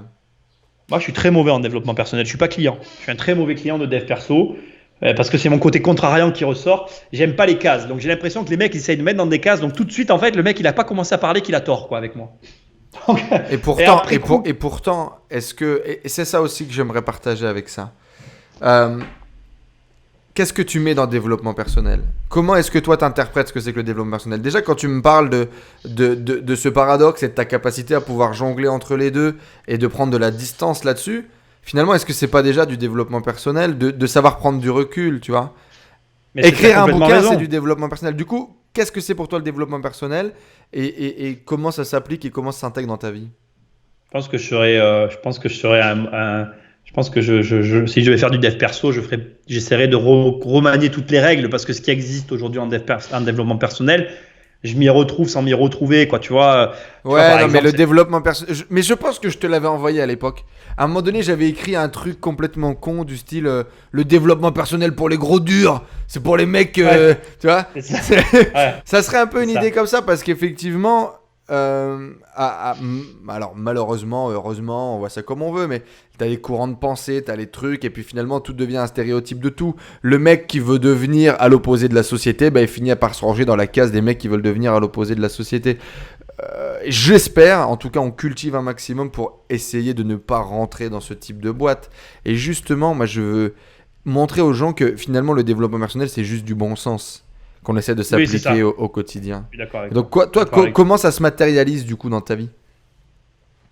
Moi, si tu veux, le développement personnel, le bon sens que je matérialise dans ma vie, c'est j'essaye de mettre en place des choses sur moi-même que je peux réaliser. J'ai arrêté avec ce système d'objectifs irréalisables, tu sais, que tout le monde essaye de se mettre. Moi, je me mets en position et sur des objectifs que je peux réaliser. Après, je me challenge dans la mesure des choses aussi que je peux faire. Par exemple, tu vois ce que je te disais tout à l'heure, je me suis challengé sur le fait d'écrire un livre pendant le confinement. J'ai réussi, là j'ai terminé, là il se terminera dans les 2-3 jours qui arrivent. Si tu veux, en fait, au vu du temps imparti, c'était totalement réalisable. Un autre exemple par rapport au web, j'ai commencé à me dire il y a quelques temps, je m'étais dit, tu vas faire un post par jour. Donc tous les matins, je fais un post sur Facebook. Et j'ai totalement réussi ce challenge et maintenant c'est devenu une habitude et j'ai plus de problème avec ça. J'arrive à créer des posts en quelques minutes et c'est très vite fait. Il y a pas longtemps, je me suis dit, bah tiens, tu vas essayer de faire 2 posts par jour. Mais en fait, ça, c'était irréalisable, par exemple, tu vois. Parce que, c'est possible. Aujourd'hui, par rapport à ma vie, à mon organisation, ce challenge-là, il était irréalisable. Et quand j'ai réalisé que je m'étais mis cet objectif, je me suis dit, allez, stop, t'arrêtes. C'est même pas la peine. Maintenant, dès qu'il y a un truc que je vois qui est plus compatible avec ma vie, j'arrête tout de suite, en fait. Je cherche plus. Parce qu'en fait, le prix à payer pour réussir ça, c'était un prix que tu n'étais pas prêt à payer. Celui du temps en famille ou quelque chose comme ça. Voilà, c'est ça. J'arrive plus tard chez ma femme et avec ma femme et ma fille. Et aujourd'hui, je veux pas sacrifier ce temps-là. Je vais essayer de l'optimiser de plus en plus. Donc, si tu veux, je ne le sacrifierai pas. Donc, j'en suis venu à me dire, le jour où tu arriveras à ce nombre de posts par jour, ça sera que tu auras pris quelqu'un pour le faire. Ça passera pas par toi, en fait. Voilà. Tu vois ? Donc, prendre du recul sur son business, sur sa vie, se challenger beaucoup. Est-ce que tu lis ? Est-ce que tu te formes ? Ouais, je lis énormément de livres. Alors là, un peu moins parce que j'écris le mien, mais je lis énormément de livres et je suis très curieux de sources d'informations. Tu vois, Jean-François Mélenchon, par exemple, il est pas du tout. On pourrait même dire que si on devait me cataloguer, moi je suis un ultra-libéraliste, je suis pour la liberté parce que j'adore ça et Jean-François Mélenchon, c'est pas forcément son créneau, mais je suis quelqu'un qui va écouter Jean-François Mélenchon parce que ses idées, même en étant opposées, vont m'intéresser. Je suis quelqu'un de très curieux. J'ai pas peur d'aller écouter des gens qui vont me contrarier dans ma réflexion. Au contraire, parce que je me dis, c'est hyper intéressant d'avoir l'idée opposée pour voir si entre les deux, il n'y a pas quelque chose, quoi, tu vois. Et du coup, tout ce que tu me dis, est-ce que tu network beaucoup, partages avec d'autres entrepreneurs et cherches à développer ton environnement au quotidien ou pas ? Moi, on a un petit mastermind avec Antoine Piétavin et Nico Pen. Je sais pas si je peux en parler, mais j'en parle.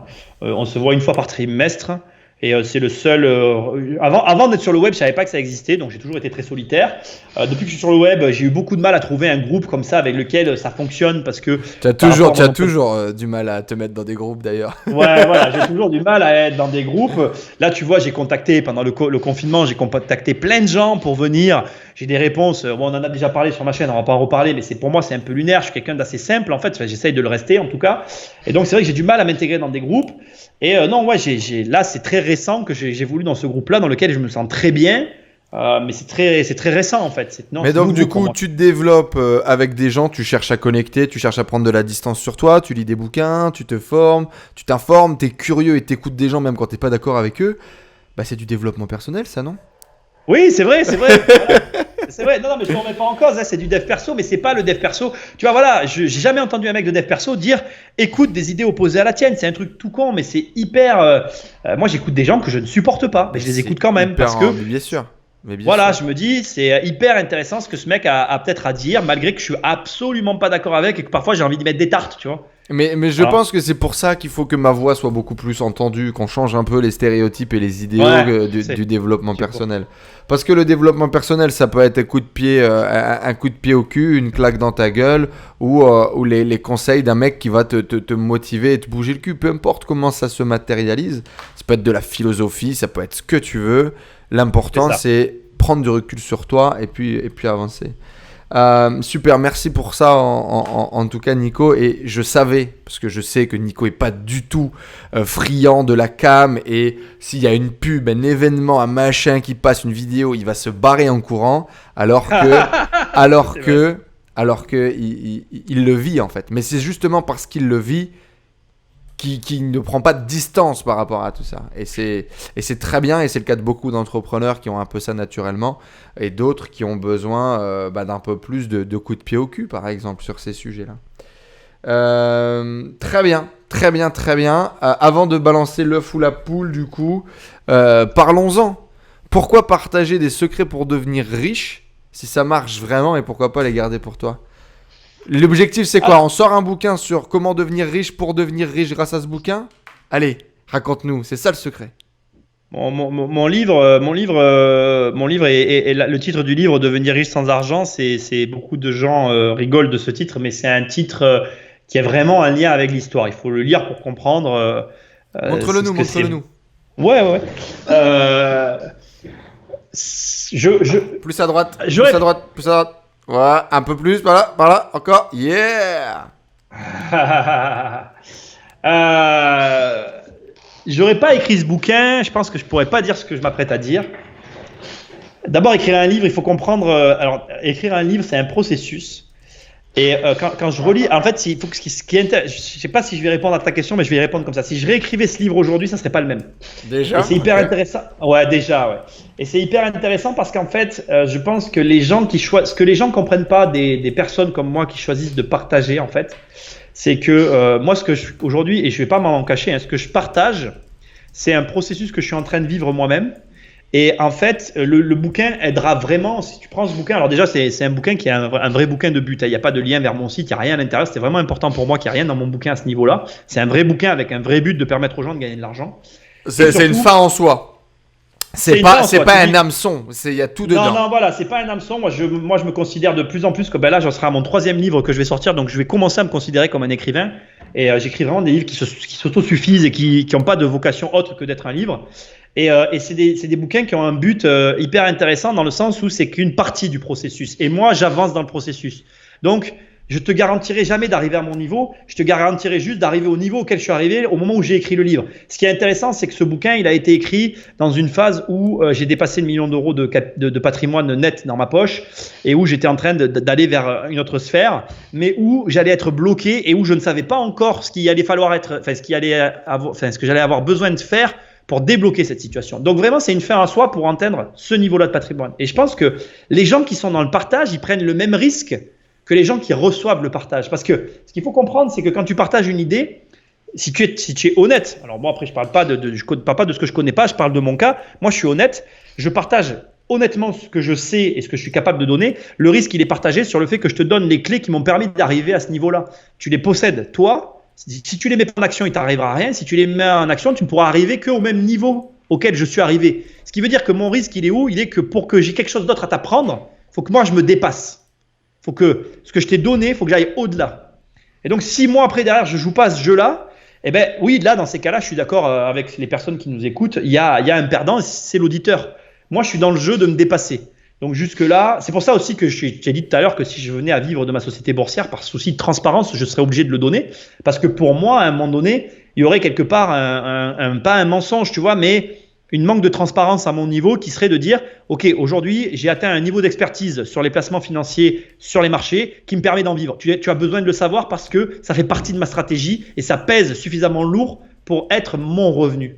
Et donc, c'est important pour moi de dire qu'à un moment donné, les gens qui partagent, ils prennent un risque dans la mesure où eux-mêmes sont dans cette démarche d'enrichissement de leur côté, quoi. Voilà. J'en parle dans une vidéo d'ailleurs que j'ai mis en ligne aujourd'hui pour le lancement de la tribu, là, mais je parle du van de la réussite. Tu vois, tu es là, tu avances, dans un van, il y a 9 places. Il y a 3 personnes dont tu fais partie au milieu. Genre, toi, tu es là, il y a 2 personnes à côté de toi et vous êtes au même niveau. Vous faites les mêmes trucs et vous avancez vers le même objectif. Et vous êtes plus ou moins sur les mêmes problématiques. Donc, que ce soit en termes de dev perso, de mindset ou d'argent, tu vois. Et donc, on est à 3, on se stimule. Attends, on est où ? Tu fais quoi ? On avance en même temps, tu vois. Il y a 3 mecs devant toi, 3 mentors, les types qui t'inspirent, le soleil, tu vois. Ces types-là, le mec, il a 10 000 logements, il a 100 000 logements. Putain, je veux y aller, tu vois. Et il t'attire dans son sillon, tu vois. Il avance, le type, il trace. Puis il y a les 3 mecs derrière qui viennent te chercher du contenu, tu vois, ils te voient eux comme des mentors, puis ils disent alors putain comment t'as fait ça, alors t'en as acheté combien, et c'est quoi tes nouveaux résultats, puis en ce moment, puis t'as vu cette nouvelle stratégie, puis t'as vu ce nouveau machin. Et si t'es dans ce putain de van de la réussite, eh ben tu peux qu'avancer. Parce que le mec au cul il te pousse, les mecs à ton niveau ils te poussent, et les mecs devant, bah tu les pousses. Et donc du coup quand t'es là-dedans, ça trace. Et c'est exactement ce que je cherche à recréer dans la tribu, tu vois, dans cette communauté. Parce que si tu es avec des gens qui t'inspirent, que tu inspires des gens et que tu es au quotidien en train d'avancer, de poser des actions, ça ne peut que marcher. Et donc je comprends exactement ce que tu partages avec ce bouquin, où finalement, les mecs du van de derrière, bah, c'est tes auditeurs, c'est les mecs qui te lisent, et puis qui vont t'envoyer des questions de plus en plus pointues en mode... Bah alors, t'as vu ça? T'as fait ça? Je suis pas vraiment d'accord avec ce que t'as écrit, page 348. Moi, personnellement, j'aurais plutôt utilisé cette stratégie. C'est ça que tu cherches à faire finalement? Moi, quand j'ai écrit ce livre et quand je fais tout ce que je fais, je trouvais pas dans le paysage, j'ai pas trouvé dans le paysage actuel écho à mon ambition et écho à ma vision globale de l'immobilier. Globalement, de toute façon, les gens qui suivent mes programmes, quand ils les ont suivis ou quand ils vont prendre quoi que ce soit que je peux donner, même en contenu gratuit, la même chose revient tout le temps. Il y a ma manière de penser, et puis il y a les autres. Je dis pas ça pour avoir l'air unique, mais c'est que j'ai une façon un peu singulière de réfléchir. Et du coup, comme il n'y avait pas d'écho, je me suis lancé pour ces raisons-là, parce que je me suis dit, finalement, il n'y a personne qui pense comme toi, tu as une carte à jouer là-dessus. Donc j'agis aussi parce que j'avais envie de me dire qu'il y aurait forcément des gens qui seraient dans ma mouvance et qui verraient les choses comme moi. Je partage des idées avec des entrepreneurs du web avec lesquels je peux faire des interviews. Je m'entends quand même avec des personnes, des mecs comme avec toi, etc. Il y a quelques-uns, il y a quelques survivants quand même que tu n'as pas épinglés. Voilà, je suis pas en train de dire que c'est tous des cons, mais globalement, tu vois, il y a plein d'idées. Je suis aux antipodes en fait. Donc vraiment, je pense d'ailleurs qu'entre les deux, il y a quelque chose. Donc l'idée, moi, je me vois plus comme un contrepoids finalement dans tout ce que je peux produire, que comme un poids. Le bouquin que je te disais que j'ai écrit, il va être intéressant parce qu'il est très excessif, parce qu'il traite des crises et qu'il va montrer une vision de l'investisseur que personne n'aura jamais vue, j'en suis convaincu. Mais du coup, c'est les recommandations que je mets dans le bouquin, c'est quand tu vas lire ce livre, il faut bien comprendre que c'est un point de vue extrême. Et moi, je suis quelqu'un d'extrême, même dans mes manières de gérer mon business, tu vois. Je suis quelqu'un qui, là, tu vois, l'opération que je vais lancer, je la fais et je mets quasiment toutes mes billes dans cette opération parce que j'y crois. Mais je pourrais jamais donner ce conseil à personne, en fait, parce que c'est un conseil qui est complètement fou, en fait. Du coup, c'est le paradoxe de l'entrepreneur. Voilà, il faut comprendre juste que moi, ce que j'essaye de faire. Et donc, du coup, quoi, allez, raconte-nous un peu. Tu parles d'une crise comme un énorme terrain de jeu et une opportunité de pouvoir acheter au plus bas prix possible et de revendre à des nécessiteux.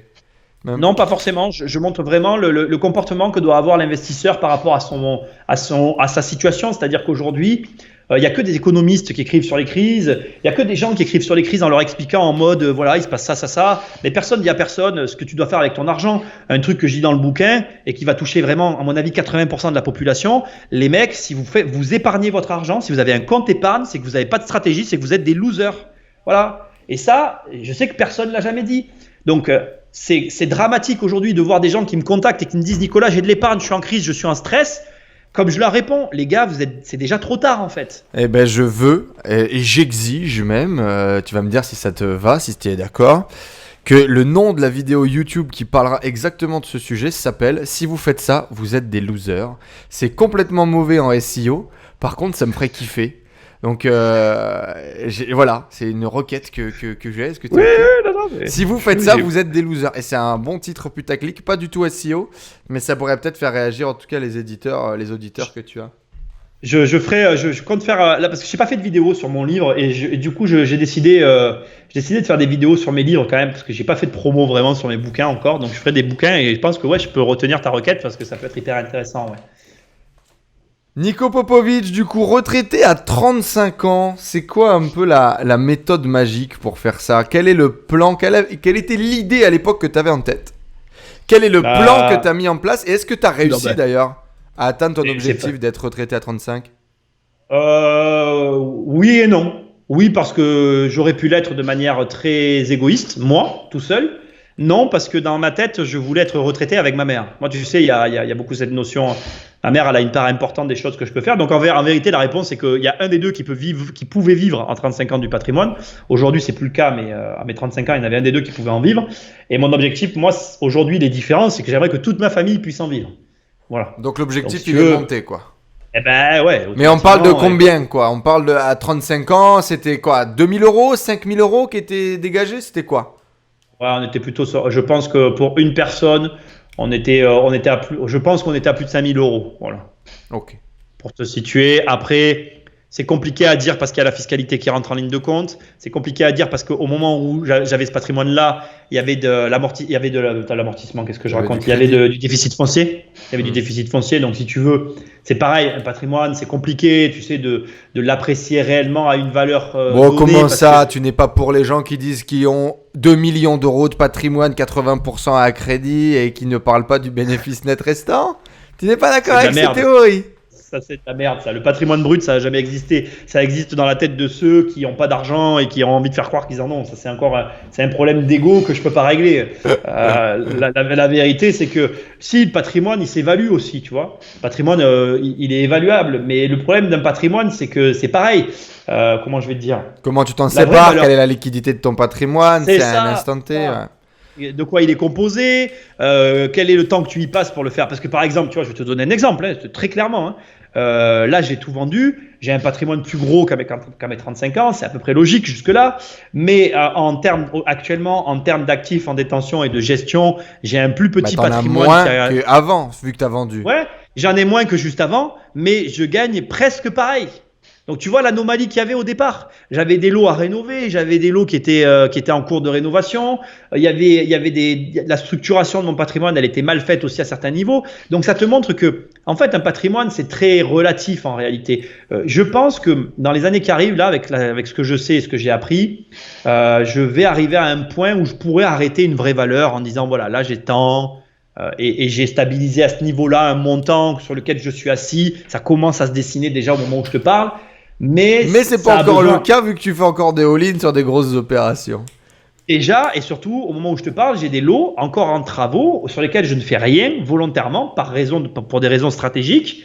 Et donc, tant que finalement tout n'est pas achevé, c'est très relatif, tu vois. Et puis tu as toujours quelque chose en cours. Encore une fois, le paradoxe de l'entrepreneur. Tant que tu n'as rien à acheter, c'est pas fixe. Et puis en plus, on a toujours quelque chose en cours.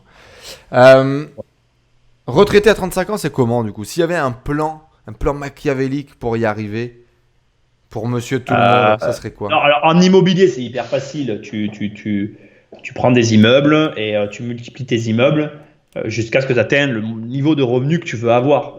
La méthode, il y a besoin de rien finalement pour avoir le plan.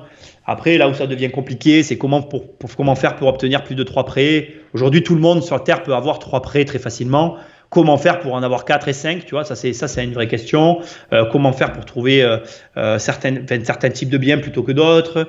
Voilà, après ce qui Donc est plus l'idée complexe, globale, c'est j'achète un immeuble, ouais, je loue mes appartements qui sont à l'intérieur, et je fais du bénéfice sur ces locations, et je cumule jusqu'à temps de gagner suffisamment pour pouvoir en le vivre. montant qui te convient. Après, ce montant que tu veux gagner va dépendre de ta gestion, de ton parc immobilier. Et là, il y a autant de gestion qu'il y a de personnes. On pourrait discuter de ça pendant des heures. Et donc du coup, comment on démarre ça? Comment est-ce qu'on fait pour acheter son premier immeuble? Comment ça marche? Quelles sont les clés? Quelles sont les questions qu'il faut se poser? Moi, quand j'ai démarré, j'ai acheté un appart, je l'ai revendu tout de suite. J'ai acheté un appart, je l'ai revendu. Donc l'opération, elle est en ligne. Hein, ils peuvent la trouver sur mon site. Donc j'achète un appartement dans les 45 000 euros, à peu près 50 000 euros tout inclus. Je le revends 120 000 euros. J'ai rien fait. Hein, c'est pas la peine de faire des plans sur la comète. J'ai réfléchi pendant 6 mois parce qu'un coup je voulais vivre dedans, un coup je voulais vivre dedans, un coup je voulais louer, un coup je voulais mettre ma mère dedans. Enfin bon, bref, il a tout eu comme pendant 6 mois, tout ce que tu peux imaginer. C'est passé par ma tête et je l'ai envisagé. Au bout de 6 mois, je l'ai remis à la vente à 120, on l'a revendu. Et après, j'ai acheté un immeuble. Ok. Ça, c'est la première opération immobilière. Comment on fait pour acheter 50 ou un truc qui vaut 120? Du coup, c'est un peu ça. J'ai eu de la chance, si tant est qu'on puisse dire que c'est de la chance. J'ai visité cet appartement. Comment on fait? Attends, je vais répondre à ta question parce que là, j'allais pas répondre à la question. Comment on fait? C'est facile. On apprend à connaître son marché pour savoir comment acheter quelque chose moins cher que son prix. On apprend à connaître son marché, c'est-à-dire que c'est facile. La valeur, elle est où? Je savais que le bien valait plus cher quand je l'ai acheté. Et comment j'ai fait pour le savoir? J'ai appris. Donc, comme j'ai acheté entre 2003 et 2004, c'est facile de comprendre que pendant un an et demi, j'ai tourné sur le marché, j'ai appris, j'ai fait mes devoirs, quoi. Voilà, j'ai travaillé. Ouais, en gros, pour acheter moins cher que le marché, il faut connaître la valeur du marché, il faut savoir qui vend, quand vend et pourquoi ça vend, quoi. Exactement. On a des gens qui nous posent quelques questions. Là, on achète des immeubles où les crédits, les crédits, comment ça marche? Est-ce qu'il faut faire des travaux nous-mêmes? Petite question un peu technique, même si c'est pas le sujet du jour, pourquoi pas, tu vois. Ouais. Les immeubles où Bah, toujours pareil. Quand tu commences là où tu connais le mieux le marché, hein, tu vas pas te lancer dans un endroit que tu connais pas. Ça me paraît évident, mais dans les faits, quand tu vois le nombre de gens qui achètent des appartements qu'on leur a vendus au porte-à-porte sans savoir même où ils sont situés, tu comprends pourquoi les gens ont un problème avec l'argent. Voilà, c'est parce qu'un vendeur leur a expliqué qu'ils allaient faire des économies d'impôts. Donc, tu commences par acheter là où tu connais. Si tu connais pas l'endroit, ben, c'est facile, t'achètes pas. Ensuite, des immeubles, il faut savoir que c'est un marché qui est très vaste, hein, au même titre que la maison, donc ou que l'appartement. Donc, tu t'intéresses au marché de l'immeuble. C'est tout con, mais combien de gens qui pensent à le faire? Ben, sur le papier, très peu. Moi, ouais. Après, autre élément intéressant, en tout cas, qui amène un sujet de réflexion intéressante, c'est ce que je fais moi ou pas les travaux. Moi, je suis de l'école qui préconise on ne délègue que ce qu'on sait faire. Donc forcément, j'aurais tendance à te conseiller à faire les travaux au départ, dans un premier temps, même si c'est chiant, même si c'est pas intéressant, pour au moins comprendre comment ça marche, pour dans un second temps arriver à faire les travaux et pas complètement te faire avoir. Après, parce qu'on peut vite se prendre des énormes douilles dans ce milieu. Ah oui, ça va très vite et puis surtout quand tu connais pas en fait. Mais c'est toujours pareil. En réalité, déjà dans la vie, les gens ne font que ce qu'ils savent faire. C'est une règle de vie que tu peux appliquer à tout.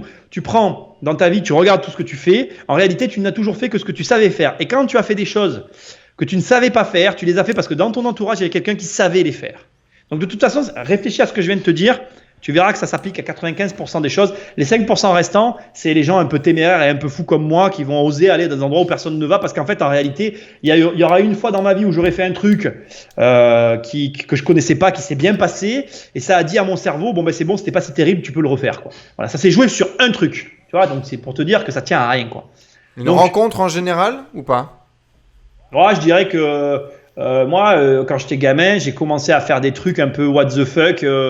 Tu vois, par exemple, dans mon bouquin, je raconte quand j'ai commencé à aller aux puces pour vendre des trucs et que j'ai commencé à gagner de la thune, comme mes copains qui allaient travailler eux tous les samedis, je gagnais plus qu'eux, tu vois. Et j'ai commencé à me dire, en fait, il y a peut-être des choses à gagner là où les gens vont pas, en fait, tu vois. Alors moi, ça a toujours été l'argent qui m'a drivé. Pour moi, c'est une relation très saine hein, que j'ai à l'argent parce que je trouve normal qu'on veuille en gagner. Après, il y a des gens qui ont un problème avec, mais je leur laisse le problème. Donc moi, l'argent a toujours été un très fort moteur dans ma direction. Mais le fait que j'ai des réussites en allant sur des points où il y avait peu de monde et où finalement je prenais un risque, ben ça m'a drivé. Tu vois, par exemple, Internet. Moi, quand je me lance sur le web en 2015, je t'assure que j'étais pas destiné à être sur le web. D'ailleurs, je reviens de très loin. Hein. En 2015, faut vous dire qu'il y a 6 mois avant, j'avais pas Internet, j'y comprenais rien. Je venais juste de me remettre sur le web, donc je savais juste faire des recherches sur Google. En 6 mois, je découvre YouTube, les machins, les trucs, et je m'y lance à fond. Donc j'ai eu une courbe d'apprentissage sur le web qui a été très lente parce que je venais de loin, quoi, en fait. Mais j'ai kiffé, hein. J'ai kiffé, j'adore. En fait, ce que j'aime, moi, dans la vie, c'est ces courbes d'apprentissage où tu fais x2, x10, parce qu'en réalité, c'est pas l'argent qu'il y a derrière. C'est, tu vois, par exemple, avec ma grosse opération, je me lance sur un truc où il y a des grosses pertes possibles, mais les gains sont encore plus grands. Donc, l'excitation est à l'échelle de tout ça, en fait. Et je sais que je vais découvrir des trucs de ouf, quoi. Voilà. Est-ce que ça rend heureux d'être retraité à 35 ans? Non, j'ai pas répondu à ta question, mais en final, non. Parce que de toute façon, pour gagner de l'argent, il faut être un bosseur. Pour être un bosseur, tu penses absolument pas à t'arrêter. Quand t'aimes ce que tu fais encore plus, moi, si tu veux, j'ai cumulé les choses qui faisaient que ça pouvait pas marcher. J'adore ce que je fais, j'aime mon métier, j'aime travailler. Enfin, je fais que des trucs que j'aime. J'ai la chance d'être libre de mon temps. Là, tu vois, j'ai appelé un entraîneur de natation. Je vais sûrement reprendre le sport à haut niveau. Donc, j'ai la chance de pouvoir reprendre le sport, d'être maître de mes trucs. Donc, comme je fais que des trucs que j'aime, tout ce que je fais n'a pas un impact à la même échelle que ce que les gens peuvent avoir dans leur vie. Donc voilà, clairement, non, c'était mal barré pour moi pour que je sois à la retraite à 35 ans, tu vois. C'est la passion, selon toi, qui fait que l'impact est plus fort de nos actions? Ah, grave. Je pense que quand tu aimes ce que tu fais, moi, je suis hyper curieux de toutes les actions que je suis en train de mener, tu vois. Là, je mène des actions à tous les niveaux dans mes différents business. Et j'ai une curiosité et une envie de voir où ça va me conduire. Tu peux pas t'imaginer, quoi. Et c'est parce que je suis passionné, en fait. Limite, t'as envie de le faire juste pour savoir ce qui va se passer, ouais, quoi.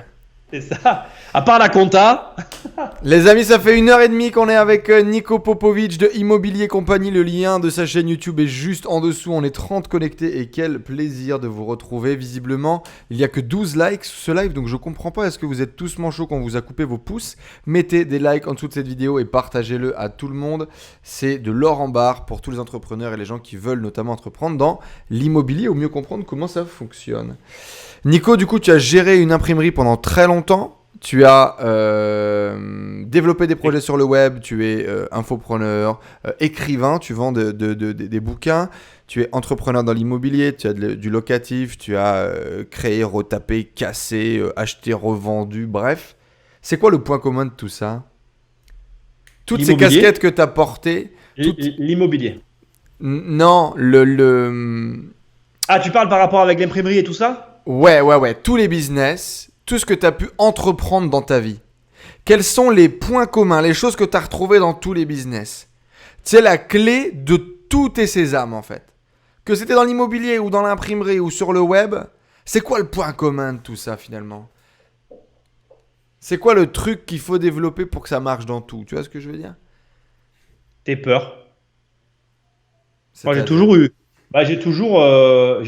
eu des peurs en fait. Et ce qui me drive, c'est un peu de les affronter, tu vois.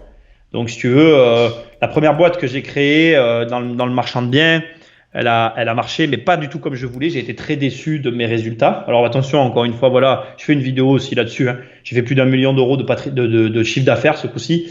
Et si tu veux, j'étais très déçu parce qu'en fait, quand tu fais 1 million d'euros avec une boîte de marchand, si tu veux, tu as les prix d'achat, les prix de revente. Si tu veux, le chiffre d'affaires, ça veut vraiment rien dire. Ah, c'est minime par rapport au bénéfice. Voilà. Ouais. Il nous restait 150 000 euros à la fin de l'année sur ce chiffre d'affaires-là. Je ne sais plus combien on avait fait, mais ça n'a pas d'importance. Et sur ces 150 000 euros, si tu payais tes salaires, si tu payais tout, mais enfin, je me rappelle, j'étais déçu. Et en fait, tous mes choix ont toujours été drivés par cette espèce de truc de me dire, en fait, je sais ce que j'ai, je sais pas ce que j'aurai, mais ce que je vais avoir, ça peut pas être pire que ce que je viens de découvrir qui m'a déçu, en fait. Je sais pas si tu vois ce que je veux dire. Mais à la base de tout ça, il y a toujours eu la peur, en fait. Voilà, j'ai toujours eu peur de quelque chose.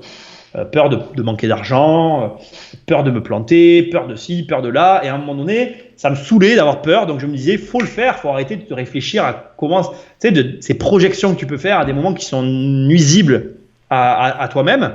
Et le fait de te dire, allez, j'arrête de me projeter sur ces trucs-là, je fais les choses et c'est en les faisant que je verrai en fait où ça va me conduire, quoi. Donc finalement, c'est visualiser, conscientiser tes peurs et y aller. Et les affronter, voilà. Et les affronter, exactement. Et les affronter pour arrêter. Parce qu'en fait, si tu veux, moi dans ma famille, déjà, on a un biais cognitif, je ne sais pas si ça peut se dire pour une famille, ça. Et moi, dans ma famille, ce sont des gens qui vont avoir tendance à se parler à eux-mêmes et à ressasser une situation. Donc, je vais te donner un exemple. Tu vas avoir dit, on va avoir eu un repas de famille tous ensemble. Il va y avoir un truc qui va être dit entre deux personnes. Il y en aura deux autres qui l'auront entendu. Ben, ils vont se monter un bateau et à l'autre repas de famille, ils vont arriver. Ils se seront pensés à ça pendant des jours et des jours et des jours. Ils se plantent devant toi et ils vont d'un coup t'exploser tout à la gueule en te disant la dernière fois, t'as dit ça, espèce de machin. Et toi, t'es là et tu dis, mais attends, je comprends pas. On s'est pas vu pendant X temps et t'es en train de me recracher à la gueule un truc que t'as ressassé dans ta tête, tu vois, pendant des mois et des semaines. Et moi, j'ai quoi à voir avec ça? Et moi, j'avais tendance à faire ça avec plein de choses dans ma vie, en fait. Pour mon business, pour plein de choses. Et le fait de ressasser ces trucs-là, à un moment donné, j'en ai eu marre. Je me suis dit, il faut que tu arrêtes de faire ça. Agis au lieu de te poser toutes ces questions, quoi. Voilà. Et j'ai toujours eu ça en fond dans mes business. En fait, il y a toujours eu ça, en fait. Tu vois? Comment on fait pour passer de la peur à l'excitation, du coup? Ben, quand ça marche, en fait. Dès que ça marche une fois. Mais au début, quand tu te lances, tu sais pas que ça va marcher. Ben ouais, mais du coup, tu le fais driver. Moi, je suis drivé par l'agacement. Ce qui me drive au départ, c'est l'agacement d'une situation que je trouve. Genre, tu vois, on va le transposer avec les nanas. Regarde. Une nana te plaît. Tu n'oses pas aller lui parler. Tiens, ma femme, comment je l'ai rencontrée? Ma femme arrive dans l'imprimerie. Elle donne sa carte à ma mère, c'est un fournisseur. Elle donne sa carte de visite à ma mère. Donc, elle ne me la donne pas à moi. C'est important de le noter. Elle m'a plu tout de suite, tu vois. Je savais que c'était ma femme. J'avais une copine. Et à cette époque-là, j'avais déjà la mentalité que j'ai aujourd'hui. J'étais pas dans l'état d'esprit que j'avais avant. Mais si j'avais l'état d'esprit que j'avais avant, j'aurais pu fantasmer pendant des mois sur cette nana. Sans ne jamais rien faire. Voilà, ça c'est la première version. Dans ce cas-là, ça serait pas ma femme aujourd'hui. La deuxième version, c'est fantasmer pendant des mois et l'appeler. Au bout de plusieurs mois, elle aurait rien compris. La version à laquelle je suis arrivé et qui est la version qui a fait que ça a été devenu ma femme, j'avais une nana, je l'ai larguée dans la foulée. C'est-à-dire que elle pose la carte le mardi, le mercredi je largue la nana, le jeudi j'appelle ma future femme, puisqu'elle était venue nous voir dans une imprimerie. Donc tu vois, j'ai agi très vite en fait, en sachant pas ce qui allait se passer. Mais j'avais quand même largué ma nana à ce moment-là, parce que je savais que j'en voulais plus en fait. Je vous préférais celle-là. Et on a eu un rendez-vous et ça s'est fait. Et maintenant on est ensemble et on a un enfant ensemble. Est-ce que tu lui as raconté l'histoire ou pas? Ah, mais elle la connaît, parce que d'ailleurs, quand je l'ai appelée, elle m'a dit, je travaille pas avec, comment elle m'a dit? Quand je l'ai appelée, elle me dit, tu sais, la fameuse phrase, mais elle me l'a pas dit comme ça, version fille, pas de relation avec le travail. J'ai répondu, ça tombe bien, je travaille pas dans l'imprimerie. Donc du coup, elle m'a dit, elle est allée voir sur Infogreffe et il y avait que le nom de ma mère qui apparaissait, puisque du coup, j'étais pas le gérant, j'étais l'associé. Donc du coup, elle m'a dit, ok, comme tu n'apparais pas dans la société, maintenant ça a changé entre temps, mais à l'époque c'était comme ça. Maintenant les associés apparaissent. Bon bref, elle a dit, ok, c'est bon, je veux bien te voir puisque t'es pas dans la société. Puis après, je lui ai dit la vérité très rapidement. Je lui ai dit, écoute, je suis dans la société, mais l'envie d'être avec toi était plus forte que ton espèce d'excuse à 2 balles. Et du coup, je l'ai fait quitter son job et du coup, il n'y avait plus de problème. Il y a un vrai débat qui est en train de se structurer dans les commentaires et qui, je pense, est beaucoup plus... c'est une question de mindset de l'entrepreneur. Est-ce que tu devais pas d'abord closer la nana avant de larguer l'ancienne? Et du coup, dans le business, ça serait... Est-ce qu'il ne faudrait pas closer le prochain deal ou assurer une certaine pérennité de la chose avant de prendre des risques inutiles, entre guillemets, de perdre quelque chose qu'on a qui marche? Alors, la réponse, elle dépend 100% de qui vous êtes, de toi, de moi et de qui parle et de qui parle. Je vais vous répondre parce que c'est intéressant. Tu vois, sur Internet, tout le monde est dans le mode fake it, make it, et surtout dans l'infoprenariat. Fais une page de vente, ne fais pas de produits et tout va bien se passer. Là, moi, je suis un mec, je n'ai jamais fait ça. J'ai toujours fait d'abord mes produits, après je les ai vendus. Et même si je reconnais que c'est ridicule ce que j'ai fait. Et je ne regrette pas d'avoir agi comme ça avec ma nana, je vais vous expliquer pourquoi. Moi, je suis quelqu'un d'entier et je ne suis pas capable d'agir avec un filet. Enfin, en tout cas, je n'agirai jamais de la même manière avec ou sans filet. Je vais vous donner juste le scénario, vous allez comprendre. Je largue pas la nana, j'aurais jamais été aussi convaincant avec ma femme si j'avais pas largué la nana. Parce que du coup, elle était secondaire. Et c'est affreux, mais c'est la réalité. Elle n'était que secondaire. J'avais pas vraiment besoin d'être avec elle.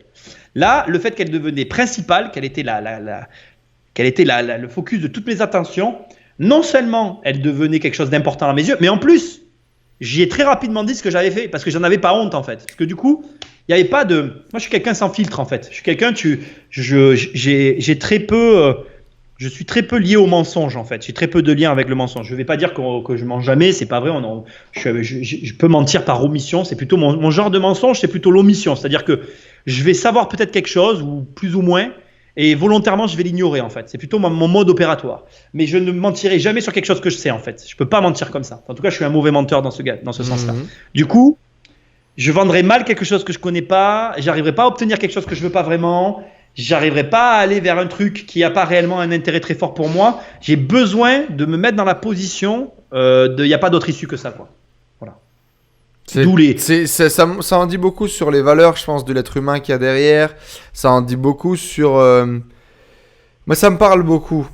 Et non pas uniquement que pour les valeurs, mais ce niveau de... Quand 100% de ton attention et de tes attentions sont focalisées quelque part, il y a des choses qui se passent, tu vois. Et ça, je pense que c'est très important et beaucoup de gens parfois l'oublient. Quand t'as, entre guillemets, pas brûlé les bateaux, quand t'as beaucoup de portes de sortie, quand t'as un plan B, bah le plan A, t'as tendance un petit peu à le remettre de côté. Et ce côté, et je pense que pour une femme, typiquement, c'est très important. Et ça change complètement la donne. Peut-être que tu lui racontes l'histoire en lui disant, ouais, bah non, je l'avais pas encore rappelé, mais c'est pas la même c'est pas la même chevalerie, tu vois, ça montre pas montre pas les mêmes valeurs de l'homme qu'il y a derrière et je pense que c'est important aujourd'hui. Je pense que c'est vraiment important. Et tu as dit quelque chose qui m'a beaucoup impacté, qui continue de m'impacter beaucoup au quotidien, c'est je ne joue pas pareil avec ou sans filet. Ah oui, mais ça... Mais tout le monde, hein, mec. Hein. C'est pas moi, ça c'est la vérité pour tout le monde. Bah ouais, mais du coup, le fait de se forcer d'être sans filet et d'avoir ce besoin de ressentir de l'émotion, de vivre quelque chose d'intense, le jeu est pas le même. Ah non, mais le jeu est pas le même quand tu arrives au bout, tu regardes les choses avec un regard. Moi, je pense à un immeuble qu'on a acheté, que ma mère était convaincue que j'arriverais pas à sortir. Je l'ai signé sans filet, j'ai tout fait. Quand on l'a eu, elle me l'a dit jusqu'à la fin. Même encore aujourd'hui, une fois, elle me dit celui-là, j'aurais jamais cru qu'on l'aurait eu en fait.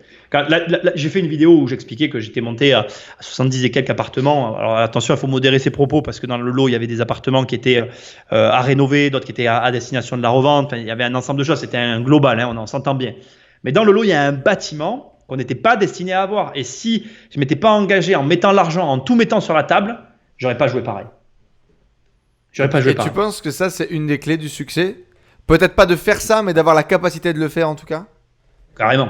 Je pense qu'à un moment donné dans ta vie, il y a des moments dans nos vies, et on les voit tous très clairement, il y a des moments dans nos vies où on aurait pu jouer plus, et la vie, elle se joue là, en fait, et la différence se fait entre les uns et les autres à ce niveau-là. Moi, je me rappelle très bien le jour où je décidais de devenir entrepreneur, c'est pareil. Je suis quelqu'un, on n'a jamais voulu de moi dans le salariat.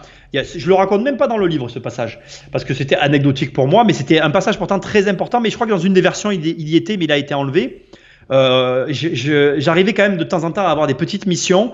Il y a une mission où on m'a proposé, je me rappelle très bien, on me propose en fait un CDI à Marseille, à la Valentine.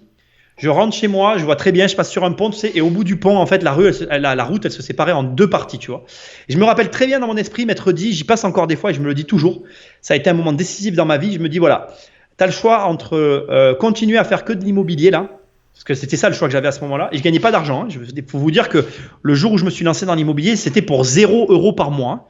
Donc je me lance, je pouvais me dire, soit tu vas, en gros c'est ça l'idée, soit tu vas à droite et tu prends le CDI qu'on te propose, tu fais l'immobilier à côté et tu fais finalement comme tout le monde, soit tu vas à gauche, tu sais pas où tu vas, tu sais pas combien tu vas gagner, mais au moins tu fais l'immobilier de façon professionnelle. Parce que la différence entre un pro et un amateur, c'est quoi? L'amateur, il fait ça à côté de quelque chose et le pro, il ne fait que ça. Donc, si tu veux devenir, voilà, si tu veux devenir pro, on parle pas d'argent, hein, on parle de qu'est-ce que tu fais tous les jours, quoi. Ben moi, je me suis dit, je veux faire tous les jours que de l'immobilier. Donc, j'ai pris à gauche. Et je me suis pas posé la question sur l'argent, en fait. Je me suis dit, l'argent, il viendra le jour où il arrivera. Alors, c'est sûr, je vais pas vous mentir, ça a été chiant, long et casse-bonbon et tout ce que tu veux. Voilà, j'ai pas gagné au début. Je gagnais mes premiers revenus immobiliers, c'était 620 € par mois. J'oublierai jamais. Et on parle des années, dans les années 2006, tu vois, où il y avait l'euro et où la vie, elle était quand même assez chère encore, quoi. Et mes copains comprenaient pas, et j'avais des rêves comme eux, et mes potes se payaient des trucs que moi je pouvais pas me payer, et c'était machin. Et aujourd'hui, mes potes me demandent comment j'ai fait. Mais en fait, on a vécu une vie opposée, c'est-à-dire que eux aujourd'hui, ils sont dans la merde parce qu'ils se font licencier, parce que ci, parce que là. Et moi, j'en ai plus rien à foutre, et je commence à partir un mois ici, un mois là, et voilà. Donc, si tu veux, c'est une question de choix. Et à un moment donné, encore une fois, voilà, être pro, c'est pas une question d'argent, c'est qu'est-ce que tu fais tous les jours. Quand tu comprends ça, tu comprends beaucoup de choses en fait. J'aime beaucoup cette petite interlude. Être pro, ce n'est pas une question d'argent, c'est qu'est-ce que tu veux faire tous les jours. L'œuf ou la poule, c'est parti pour clôturer cette interview avec Nico Popovic.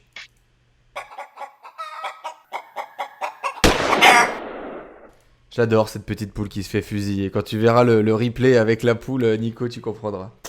Ah ouais, je la vois là, je la vois. L'œuf ou la poule, du coup, Nico, qu'est-ce qui arrive avant, tout simplement? Je te propose 2 trucs et tu me dis celui que tu préfères ou celui qui, selon toi, arrive avant.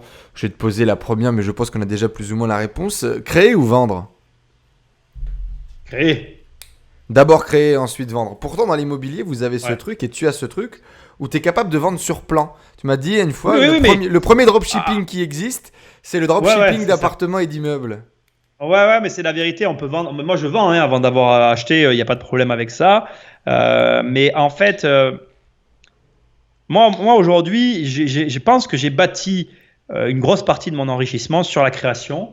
Et là encore, tu vois, toutes les opérations que je peux faire, si j'arrive à m'engager sans filer, c'est grandement par le fait que je crée des choses. Si je ne crée pas, je m'engagerai peut-être pas pareil. La création, pour moi, est liée réellement à l'enrichissement. Et après, c'est toujours pareil. Il y a des gens qui croient que l'argent est en stock. Il y a des gens comme moi qui croient que l'argent est partout. C'est une question d'idéologie.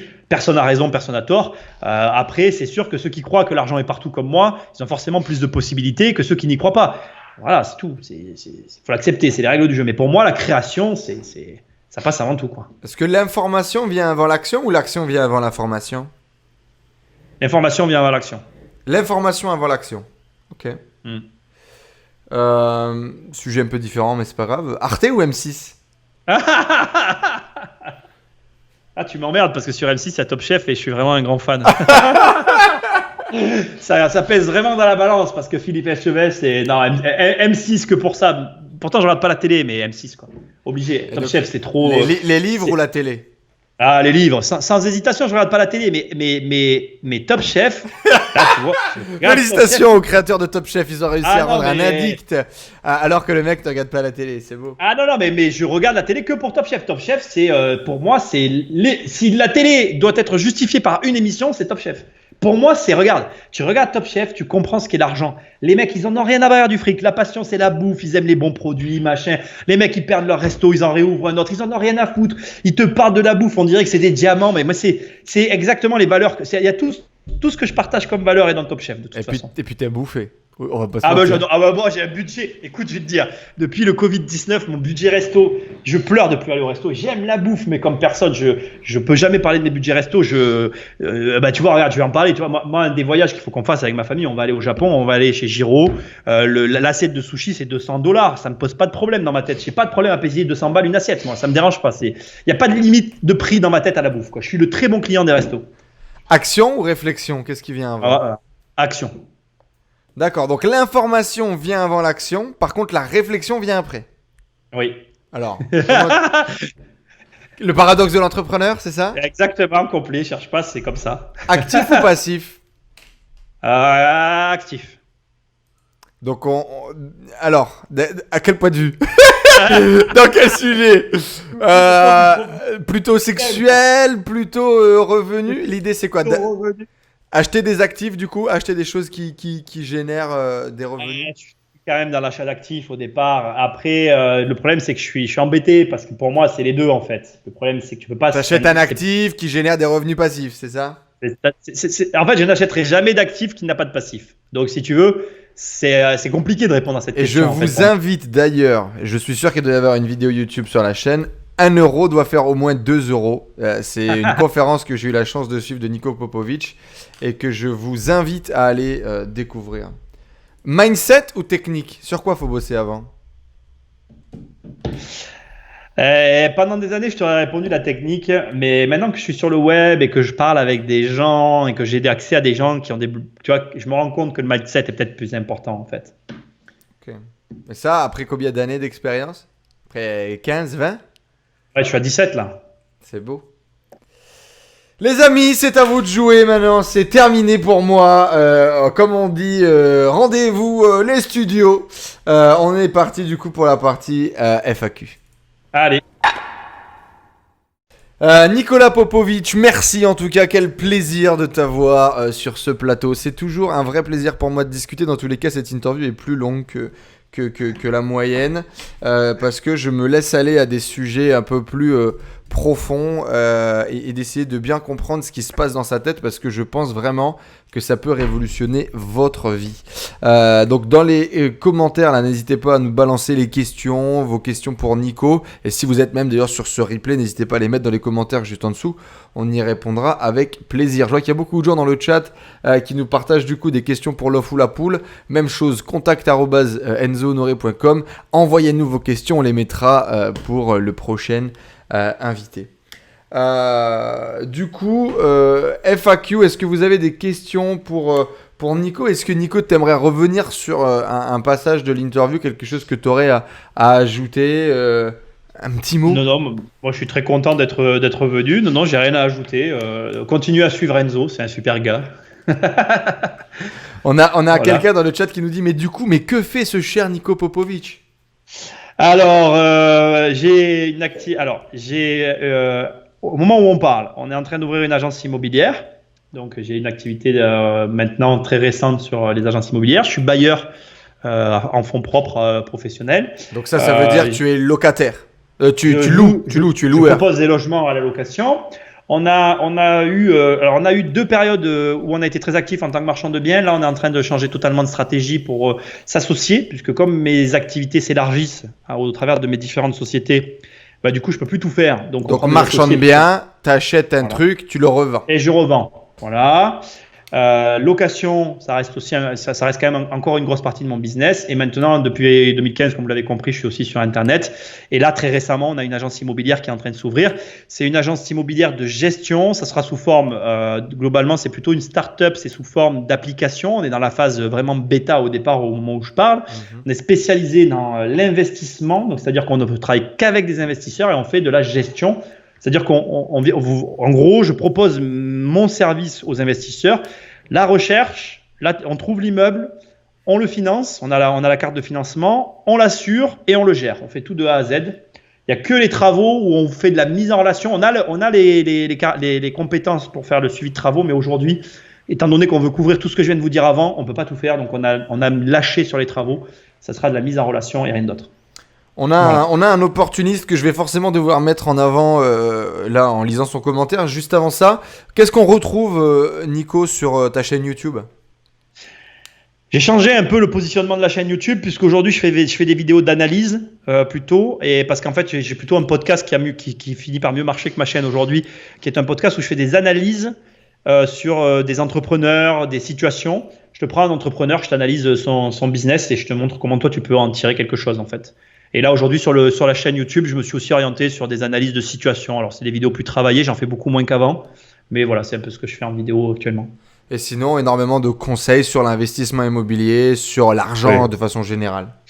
Voilà, des livres. Là, je suis en train d'écrire un livre sur les crises économiques.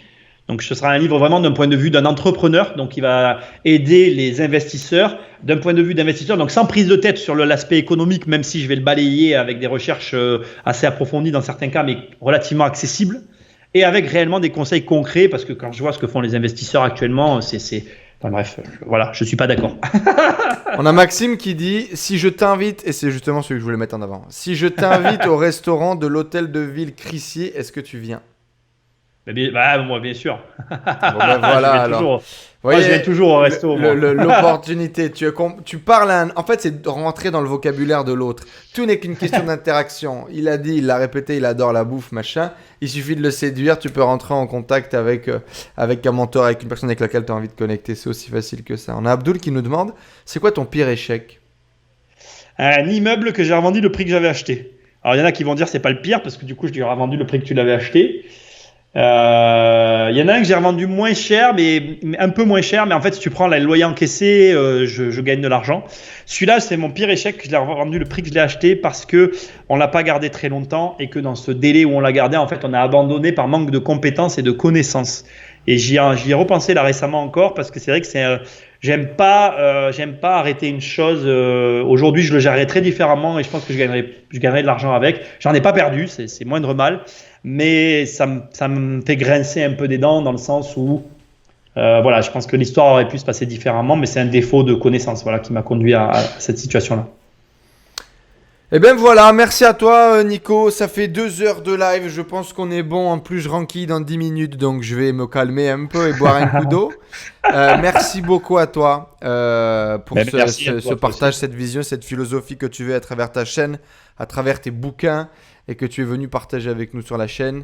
Comme je l'ai déjà dit, c'est toujours des discussions très intéressantes, très enrichissantes, qui permettent de prendre beaucoup de recul et parfois qui permettent d'avoir la bonne prise de conscience ou le bon conseil qui nous permet d'avancer. Je ne peux que vous recommander vivement de vous intéresser au travail de Nico. Merci à tous d'avoir été présents. On est toujours une trentaine de personnes connectées. Et bien évidemment, partagez ce live à vos grands-mères. Il faut qu'elles le voient, c'est essentiel. Dans 15 minutes, on sera de nouveau en live pour répondre à toutes vos questions en FAQ avec toute la bande de la tribu. Donc n'hésitez pas à nous rejoindre. Le mot de la fin, Nico ? Passez à l'acte. Ne restez pas sur vos acquis. Passez à l'acte d'achat. D'achat et surveillez votre courbe d'apprentissage. Surveillez votre courbe d'apprentissage. J'ai trouvé ça effectivement hyper pertinent, la courbe d'apprentissage. Et si tu n'es pas en train de grapper, tu es certainement en train de tomber. Donc, c'est ça. Hyper puissant. Merci beaucoup Nico Popovic. Merci à tous de nous avoir suivis. On se retrouve du coup à 21h en live et on vous fait des bisous. Ciao la famille. Bye. Ciao. Eh bien les amis, quelle interview passionnante. Merci beaucoup à Nico. C'est toujours un plaisir de discuter avec lui, de découvrir ses aventures, ses expériences. C'est quelqu'un qui m'aide à prendre une perspective différente sur mes problèmes, sur mes ambitions, sur mes projets. C'est quelqu'un qui me motive, c'est quelqu'un qui m'inspire et c'est quelqu'un que je trouve très humble dans sa réussite. Allez bien évidemment suivre son contenu, prenez une copie de son bouquin si son travail vous intéresse et on se donne rendez-vous dès vendredi prochain dans une nouvelle interview d'un super-héros, de quelqu'un qui a réussi à créer l'impossible dans sa vie. On se donne rendez-vous dans un prochain épisode. Ciao à tous, gros bisous.